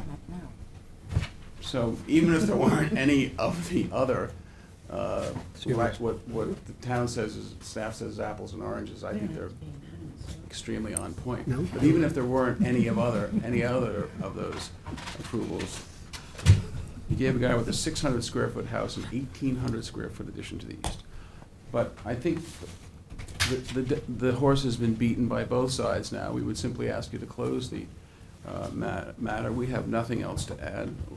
We have no interest whatsoever in downsizing this house, and candidly, we think that a denial of this application would be arbitrary, capricious, and contrary to your prior approvals, even if the east house was, the house to the east was the only one.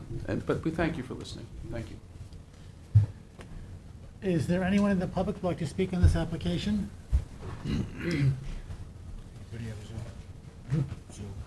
Is there anybody on Zoom, Kevin? Who wants to speak? No one on Zoom. Okay, let me just wrap things up here because this is winding down, but our agenda has not wound down yet. We got a ways to go yet. Anyway. I'll compliment you on what you've done, Rich, and I guess you've done most of the planning. It is an improvement. It is hard. It's very, very constrained. There's no question. So what we're talking about is the size of the house, essentially, because that's what drives going to 11-foot setback. Well, it's not going to be 11-foot setback. Apparently, the best we can do is 100 feet less than what is being applied for. But we have to make a decision. If we want more information, we cannot approve a 700 square foot house, by the way, because they have not offered that as an alternative. The staff sketch is not an alternative. They have to offer it. But we can keep the public hearing open and require them to come up with some alternatives, or we can close it and make a decision of either approving or denying the approximately 800 square foot house. I just need to hear from you guys what you're thinking, because I don't really know. I can appreciate what Teresa is trying to do. I can also appreciate what the applicant is trying to do. Part of what's entering into my mind is the size of the lot and the amount of wetlands that are covering this lot, way more than 50%. The other side of the issue to me is the neighborhood. This would be an extremely small dwelling in the neighborhood. I'm always looking to preserve the wetlands. Don't misunderstand where I'm going with this. But I'm looking at the lot and the amount of wetlands that are on the lot and the amount of usable space. And I think we have to bend a little bit here and give them an appreciable home to live in, considering where it is and what else I said about the amount of wetlands on the property. So I'm inclined to go along with what they're asking for. Also, I don't think we have an alternative. We either close it and go with, and deny it, and then go to court, because John has made it very clear what his intentions are. So sometimes you have to compromise, and I think this is one of those times. That's where I'm coming from. And Teresa, I appreciate what you're trying to do, and you did an extremely good job at your job.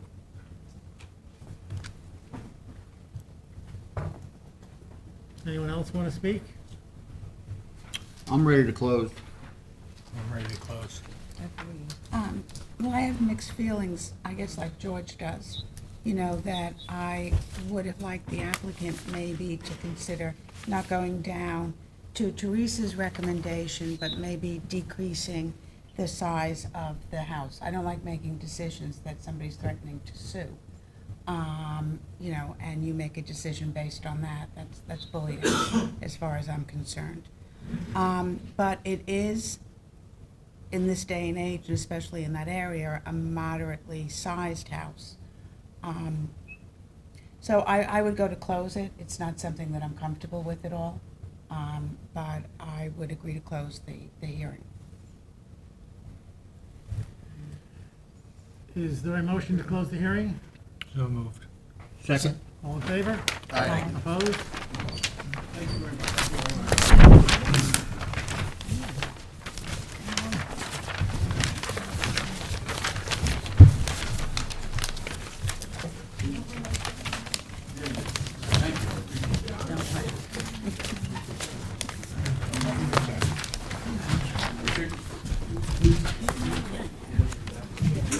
Likewise. Good night.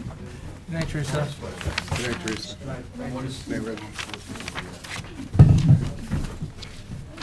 The next application is W 2201009 48 Whites Lane LLC. Oh, you need a majority plus one for this? No, Or not this? no, that's the way. Now, just to put things in context, at the last time we met, we had to use about 16 acres of forest to make enough paper to cover those things that were presented to us. Then we presented another 10 acres earlier this week. Yeah. But I had asked that we adjourn the hearing so that the board could visit the site, and also so the board could read through the information that had been presented. So now, did you want to add anything, or do we Well, want to just? I mean, if we're going to adjourn it, we might as well just adjourn it and, Well, no, we adjourned it so that we could look Oh. at that information, and now is the time that the board needs to have a I'm sorry, I discussion. misunderstood. I thought you. No, I'm not suggesting we adjourn, I'm not suggesting what we're doing next, Okay. in terms of after today. Rather, just want to bring us up to date on where we are in this application. But if you have new information you want to present, you may do that. Well, the only information that I wanted to present was, again, as I had mentioned earlier this week, in order to we provided further evidence of the lack of wetlands on the subject property. We submitted a report by Nelson, Pope, and Voorhees, who was hired by the applicant in order to assess the absence or presence of wetlands on the subject property. Nelson, Pope, Voorhees is an environmental planning and consulting firm that serves governmental and private sector clients. Among their areas of expertise are ecological assessment, wetlands delineation, and habitat assessment. Nelson, Pope, and Voorhees conducted field work at the subject property on April 26th and 27th of this year to assess the wetlands conditions pursuant to the definitions and standards set forth in Chapter 325 of the Southampton Town Code. They categorized the existing vegetation on the property, assessed soil and hydrologic conditions on the property relative to the town code and the wetlands delineation standards under Chapter 325, as well as federal and state wetland delineation guidelines. They produced a report, which I had mentioned, which was submitted this past Monday morning, first thing. I just wanted to summarize, I guess, the findings in that report for the board. They basically stated that according to the New York State Department of Environmental Conservation, freshwater wetland mapping resources and the National Wetlands Inventory maps, there are no wetland areas on the subject property. These maps do identify freshwater wetlands to the north of the property across White's Lane. However, the subject property does not contain any wetlands pursuant to the definitions and standards outlined in Chapter 325 of the Southampton Town Code, as well as federal and state freshwater wetlands delineation standards and guidelines. And they point to the New York State Department of Environmental Conservation letter, or issuance of a letter of no jurisdiction for the subject property that was issued on March 1st of 2022. They being, again, Nelson, Pope, and Voorhees, reviewed a number of historic and aerial photographs to further support their conclusion that there are no wetlands on site. They reviewed aerial photographs from 1962 through 2016, which showed a significant change to the area immediately surrounding the property through residential development and road and infrastructure improvements, which we spoke about, if the board recalls, during the last public hearing. Again, Nelson, Pope, and Voorhees stated that these changes likely interrupted the natural flow of water throughout the area, resulting in hydraulic changes in the area and to the subject property, and created a habitat, quote-unquote, suitable for upland vegetation species. On the dates that they were there, again on April 26th and 27th, their ecologists inventoried the existing vegetative conditions on the property. They identified these species and cross-referenced with the National Wetland Plant List, and they determined that the subject property is a successional woodland. Predominant canopy of the site includes red maples, tree of haven, black cherry, black locust, and black gum. Other plant species on site were within the sparse understory, which included Canada mayflower, Pennsylvania sedge, garlic mustard, Japanese barberry, and multiflora rose. They identified 30 different vegetative species on the property, but there were no obligate wetland plants, which are, as the board I'm sure is aware, plants that almost always occur in wetlands. They did find 2 facultative wetland plants. They found 7 facultative plants, 13 facultative upland plants, and 4 upland plants, and 4 of which they listed as unlisted. They indicated that while the canopy is dominated by red maple, the presence of this species alone does not meet the qualification of a wetlands designation, which again is something that we had touched upon during the last public hearing. The understory of the subject property, they determined it was dominated by facultative upland species, which have a low percentage of occurrence in wetland environments. They also looked at the soils and the hydrology on site. They conducted 5 test pits. During their investigation, they found no perched water. Saturated soils were encountered within 24 inches of the ground surface. No moisture was exuded from the soils when squeezed in the palm of their hand. The results of the on-site soil assessment indicated that the predominant soils on the property are Plymouth loamy sand PIA and PIC, which according to the 19 Suffolk County Soil Survey are identified also on the surrounding parcels. Plymouth loamy sand PIA and PIC soils are described as having excessively drained soils, typically having sandy and gravelly textures. They are not hydric soils, thus they do not support freshwater wetlands. So this is consistent, that finding is consistent with what they observed on site. And again, it's also consistent with the soil samplings taken by Sean Barron and Drew Associates at the site, which were discussed during our last meeting. They examined, again, Nelson, Pope, and Voorhees examined wetland maps, noted there are no documented wetlands located on the property based upon regional mapping sources typically used for preliminary site investigation.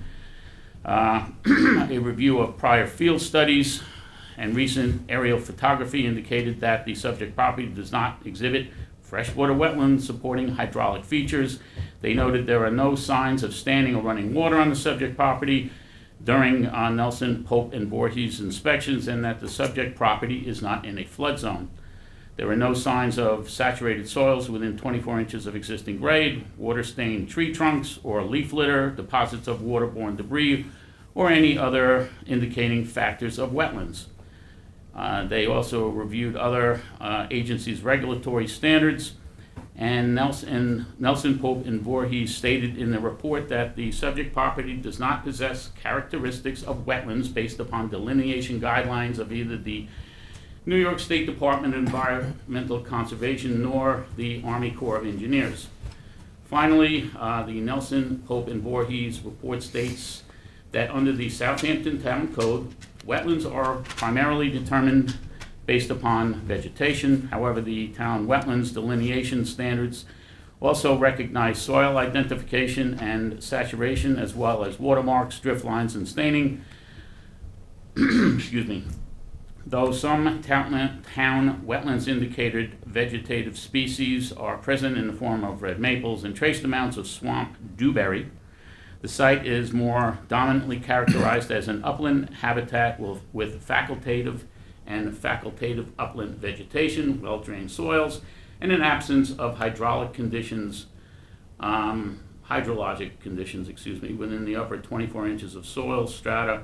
Accordingly, the Nelson, Pope, and Voorhees report concludes that the subject property does not contain freshwater wetlands pursuant to the definitions and standards outlined in Chapter 325 of the Southampton Town Code, as well as federal and state freshwater wetland delineation standards and guidelines. That's basically the substance of their report, which coincides with what we've been talking about during the last meeting, coincides with what the other experts that provided testimony here earlier had stated. And Harry, as you said during the last meeting, the board was invited to visit the site. And my understanding is that many of the board members did, in fact, do that. So at this point, I guess the applicant would like to hear of the board's impressions, observations, or comments with respect to their visit on site, or any other questions that they might have. We're going to get to that in a minute. Okay. Have you finished your presentation? I finished mine, yes. Okay, thank you. Kevin, is there anyone on Zoom who wants to speak on this I application? don't know, Dr. Abrams may be, he's in he's in England, so he's a little ahead in time, and he was gonna try and do it unless, of course, he... He should be sleeping by now. Yeah, exactly. So that's a distinct possibility, but I don't know if, it's We if do he's... have him on, but he hasn't raised his hand, so I'm going to add him. Okay, Daphne? Okay, so I guess he's there. Daphne, do you want to speak? That he's as well would like to speak. Uh, Yeah, he can go to sleep. Kevin, if he's ready to speak, we're ready to listen. Okay, I'll add him. And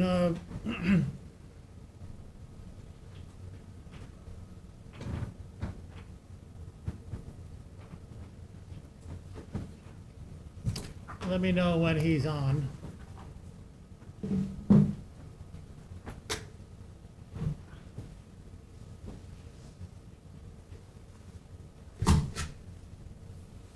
Hello, Dr. Ron Abrams.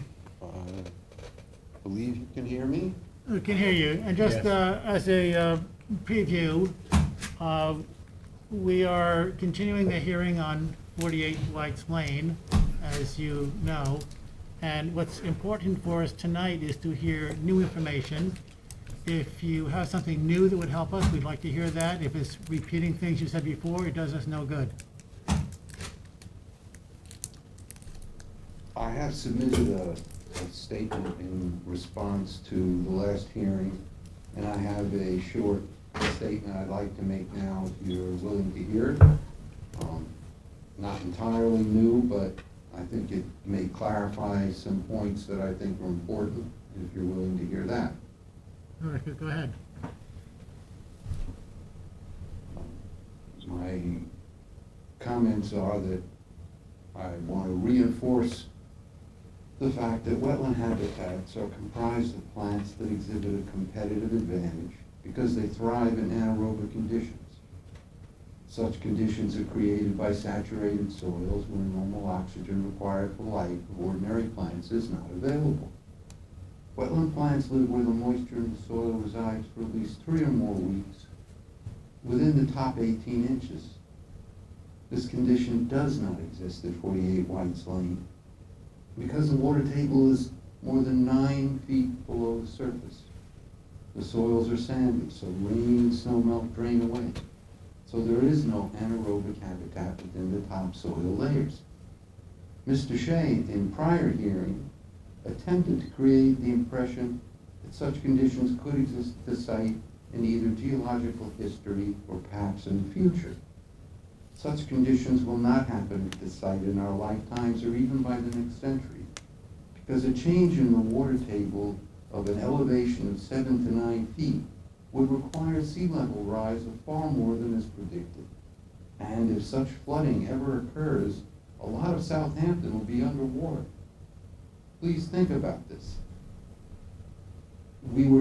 Mr. Shea tried to convince us that maybe because of the moderate drought of the past 20 years, the water table dropped by 7 to 9 feet and that it could come back.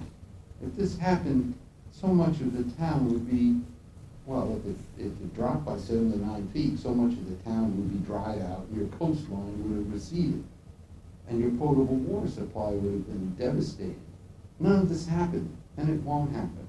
Sea level rise is happening, but not at the rate that will result in the changes intimated by Mr. Shea. And I just want that realistic perspective to be reinforced. Thank you. Thank you. Thank you.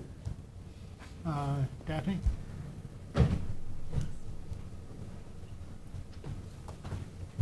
Thank you.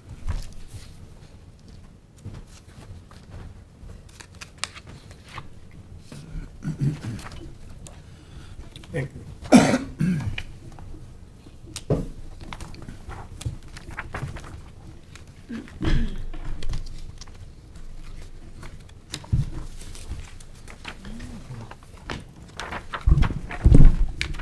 Marty?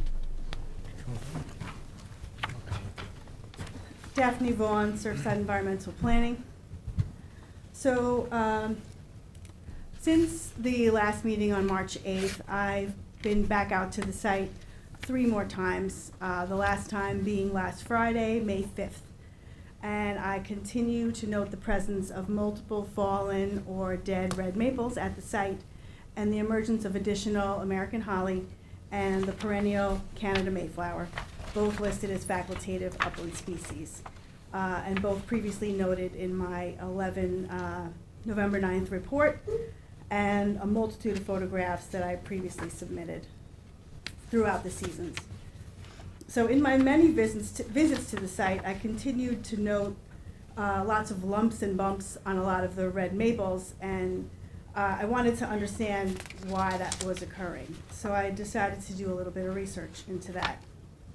And I found that those lumps are called burls. And burls are a defense mechanism by trees that results in the overgrowth that is caused from some form of a stress to the tree or an infection. And in most cases, burls can be caused by an infection by bacteria or fungus or some kind of insect. However, there's not a lot of information out there about this in what I was able to find. But in going back to the site to re-review this, many of the maples located within the delineated wetlands by the town contain multiple burls, denoting that a stress was inflicted upon those trees, as you can see in the photos that I submitted. One of them being the one that recently fell by White's Lane. So burls can occur both above and below ground, but they don't necessarily harm the tree from growing. They can sometimes cause them to fall, depending on their size and the location on the tree themselves. But lastly, I wanted to note, as you can see on my first page, on the bottom right, that stand of 12 to 15 foot high invasive ailanthus or tree of heaven that is taking root in the front of the property, which is further supporting the successional nature of the property, because it's locally known as an invasive tree that grows generally in poor soils and drought-tolerant conditions. So that's all. I just wanted to give you my insight and show you some of the examples on the property of these trees that have undergone some form of a stress throughout their lifespan. Thank you, Daphne. Welcome. I just want to tie things up. We've seen an awful lot, we've heard an awful lot, we've had a lot of documents here, and I believe every board member has visited, or just about every board member has visited the site. So there's a great deal of familiarity with that site. I want to summarize what I've heard and seen from staff, from the applicant, others, from board members. And then I want to just ask to see test me if I'm accurate, if that's what you see also. And then we'll make a decision of where we go next with this. So on this property, we've seen this property as a board many, many times with applications in this area. And it was flagged back in 2001 as wetlands.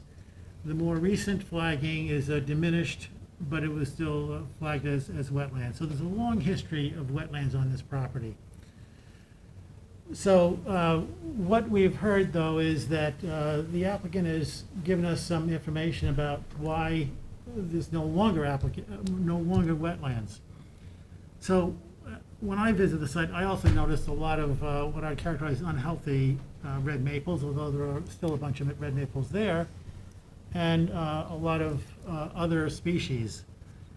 So there is a history of wetlands on the property. But the definition of wetlands in Chapter 325 gives a lot of different plant communities that can be classified as wetlands.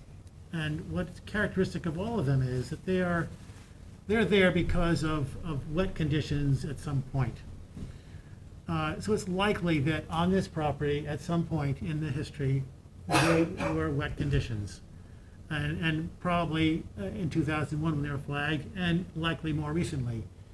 I believe the year was 2010 when the applicant offered that the town had done some drainage work on the road, and that may have altered what was going on there. We've seen other places where when houses are constructed, sometimes clay blends can be broken through, it can change the hydrology. We don't have all the answers to that. We don't need to have all the answers to that. But what we do see is that this is likely a property that is not the same as it was 20 years ago. So the test is to determine if they're wetlands is, are there wetlands there? Are the indicator species there because soils are, as the code calls, are they seasonally or permanent flooding or sufficiently waterlogged soils to give them a competitive advantage over other species? And it seems like this is an area that has transitioned from wetlands to not wetlands anymore.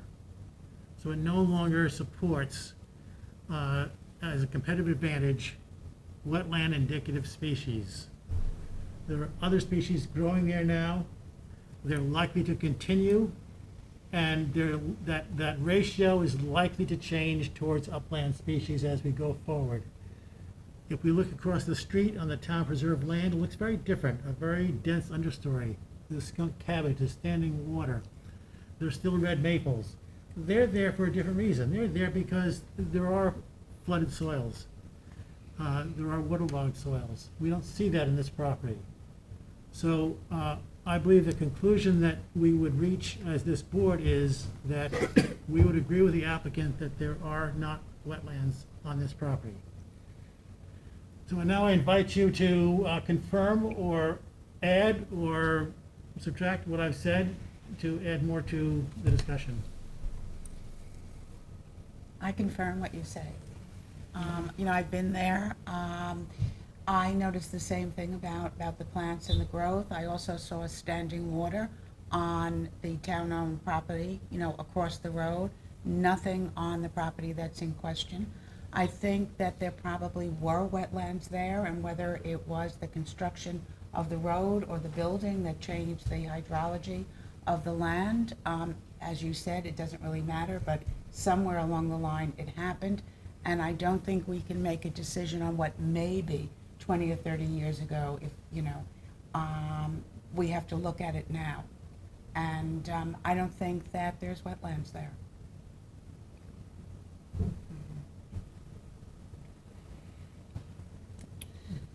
Anyone else?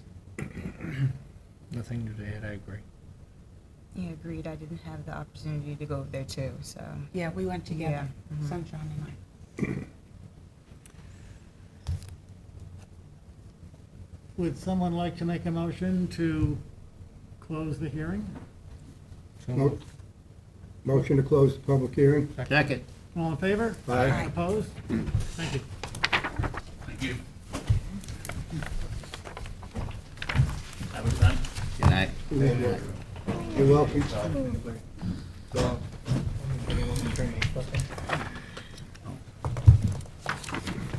Advisory reports. Trustees, Sunset Point Enterprises LLC. Marty Shea, Chief Environmental Officer for the town.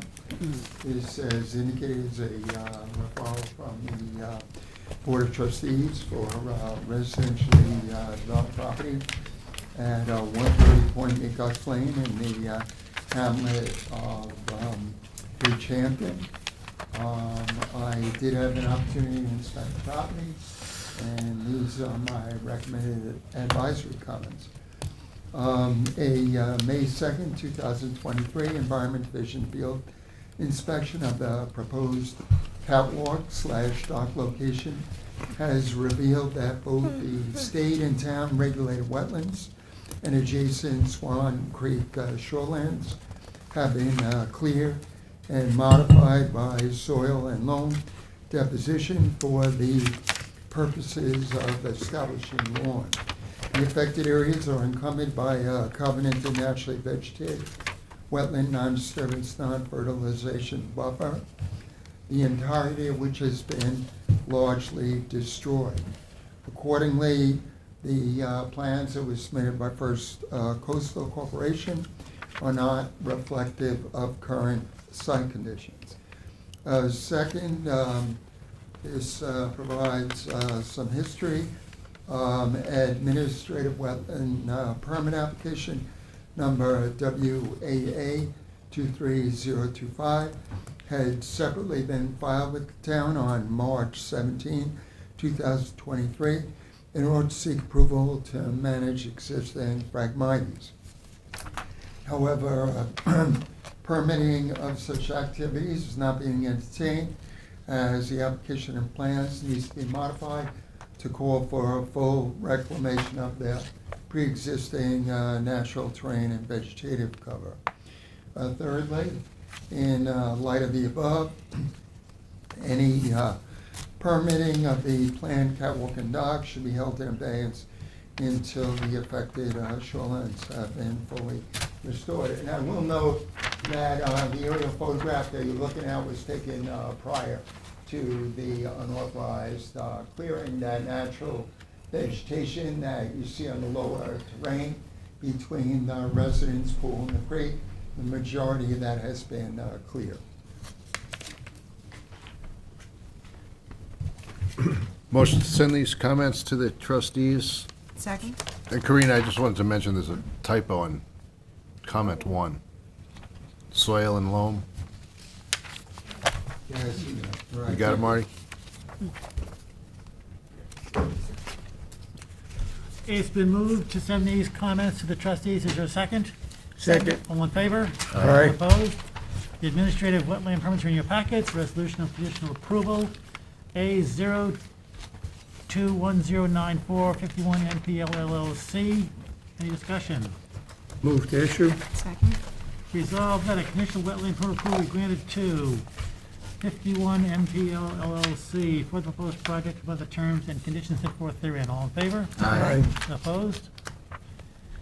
A 022028 Denise Sokolich, and this is postponed to May 24th. Motion to postpone until May 24th, 2023. Second. All in favor? Aye. Opposed? A 022044 Michael Hausman, any discussion? Move to issue. Second. Resolved that a conditional wetland permit approval granted to Michael Hausman for the proposed project upon the terms and conditions set forth therein. All in favor? Aye. Opposed? A 022058 Francis Torres and Yvonne Torres, any discussion? Move to issue.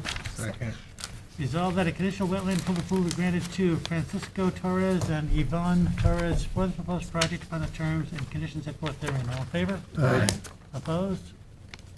A 022092 Scott Levinson, any discussion? Move to issue. Second. Resolved that a conditional wetland permit approval be granted to Scott Levinson for the proposed project upon the terms and conditions set forth therein. All in favor? Aye. Opposed? A 022095 91 Cobb Isle LLC, any discussion? Move to issue. Second. Resolved that a conditional wetland approval be granted to Cobb Isle LLC for the proposed project upon the terms and conditions set forth therein. All in favor? Aye. Opposed? Preliminary review seeking determination A 021076 Nicholas Christopher and Penelope Christopher, postponed to May 24th. Motion to postpone until May 24th, 2023. Second. All in favor? Aye. Opposed? A 022012 Giuretti Fufa, postponed to May 24th. Motion to postpone until May 24th, 2023. Second. All in favor? Aye. Opposed? A 022017 Gary DeLiva and others. Good evening again. I'm Marty Shea, Chief of Environmental Analyst for the town.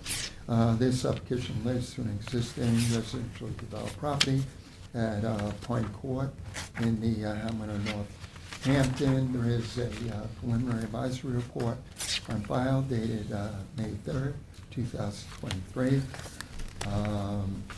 The applicant has been cited for unauthorized activities at the property and has filed this application in order to legalize a treated wood retaining wall and various other changes that have been made to the property.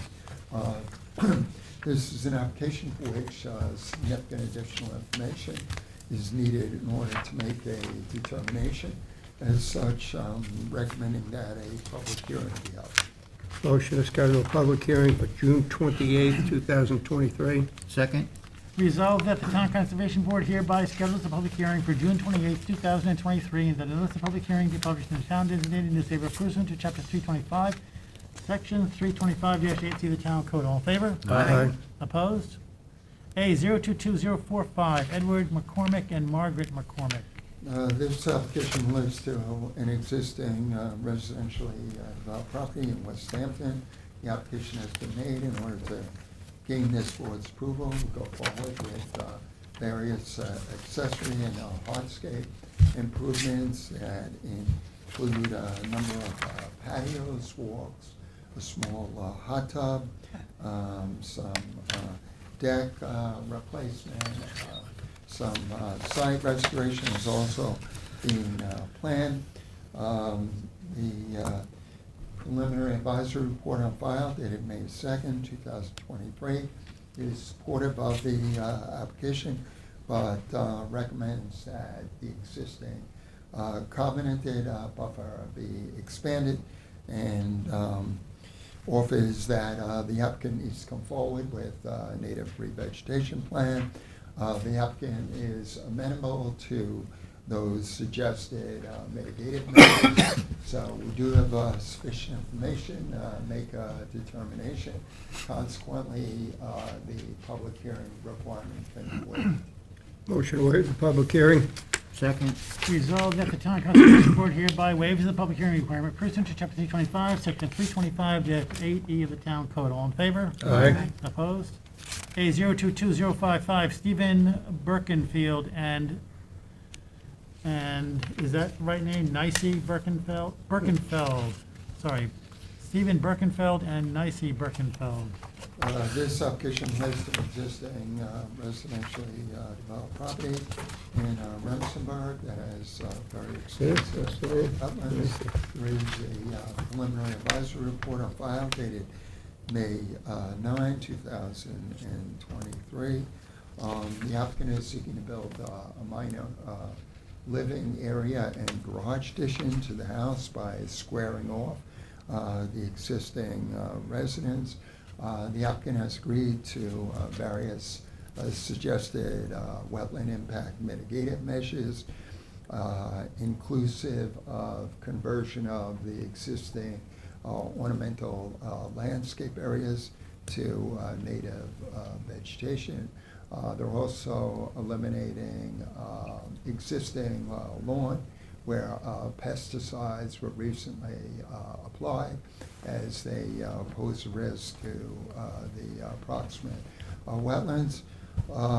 During my several inspections, I found that the applicant at some point had commenced reconstruction of the existing decks and replacement of an elevated pool patio with a deck, as well as renovations to the existing elevated pool. The work was being accomplished using treated wood. I contacted the landowner immediately, and consistent with my recommendation, they stopped the work and are also amenable to disassembly of all the partially reconstructed decks and replacement of the treated wood with untreated wood. That would be that would include not only deck boards but posts and joists as well. That is particularly important at this site because it's a very wet site, and the decks are within close proximity to wetlands. So the applicant has agreed to all of the various mitigative measures that I have recommended. I have no issue with minor expansion of the home. There is sufficient information to make a determination. As such, recommending that the hearing requirement be waived. Motion to waive the public hearing. Second? Resolved that the Town Conservation Board hereby waives the public hearing requirement pursuant to Chapter 325, Section 325-80 of the Town Code. All in favor? Aye. Opposed? A022082, Erlinda Bildner, postponed to May 24th. So moved. Second? All in favor? Aye. Opposed? Resolution issue modification. This is a modification. Yeah, Now, this this is- wetland permit modification application relates to a new home that's under Yeah, construction. I didn't even announce that. CB 21002, John Petrillo and Victoria Petrillo. Okay. I was thinking of So- something else and I stopped speaking, sorry. Okay. Go ahead. So, again, this application relates to a new home, which is under construction. It's a bayfront residence. This board had issued a wetland permit to allow for demolition of the prior house and construction of the new residence. The applicant came forward with a request to make a minor change in the deck configuration. The deck modifications pose no issue in terms of adverse impacts to wetlands, as the deck area is sufficiently mitigated by a required naturally vegetated wetland non-disturbance, non-fertilization buffer that is being restored at the site. So in order for the applicant to complete construction and to close out the wetland and building permits, they need a modified permit. So this is a resolution for the board to approve the requested modified wetland permit to allow them to go forward and finish the residence. Motion to issue modification. Second? Resolved that a wetlands permit modification be issued to John and Victoria Petrillo for the proposed project upon the terms and conditions set forth therein. All in favor? Aye. Opposed? Motion to adjourn? Second. All in favor? Aye. Opposed? All right, thank you. Thank you all. Yep. Thank you.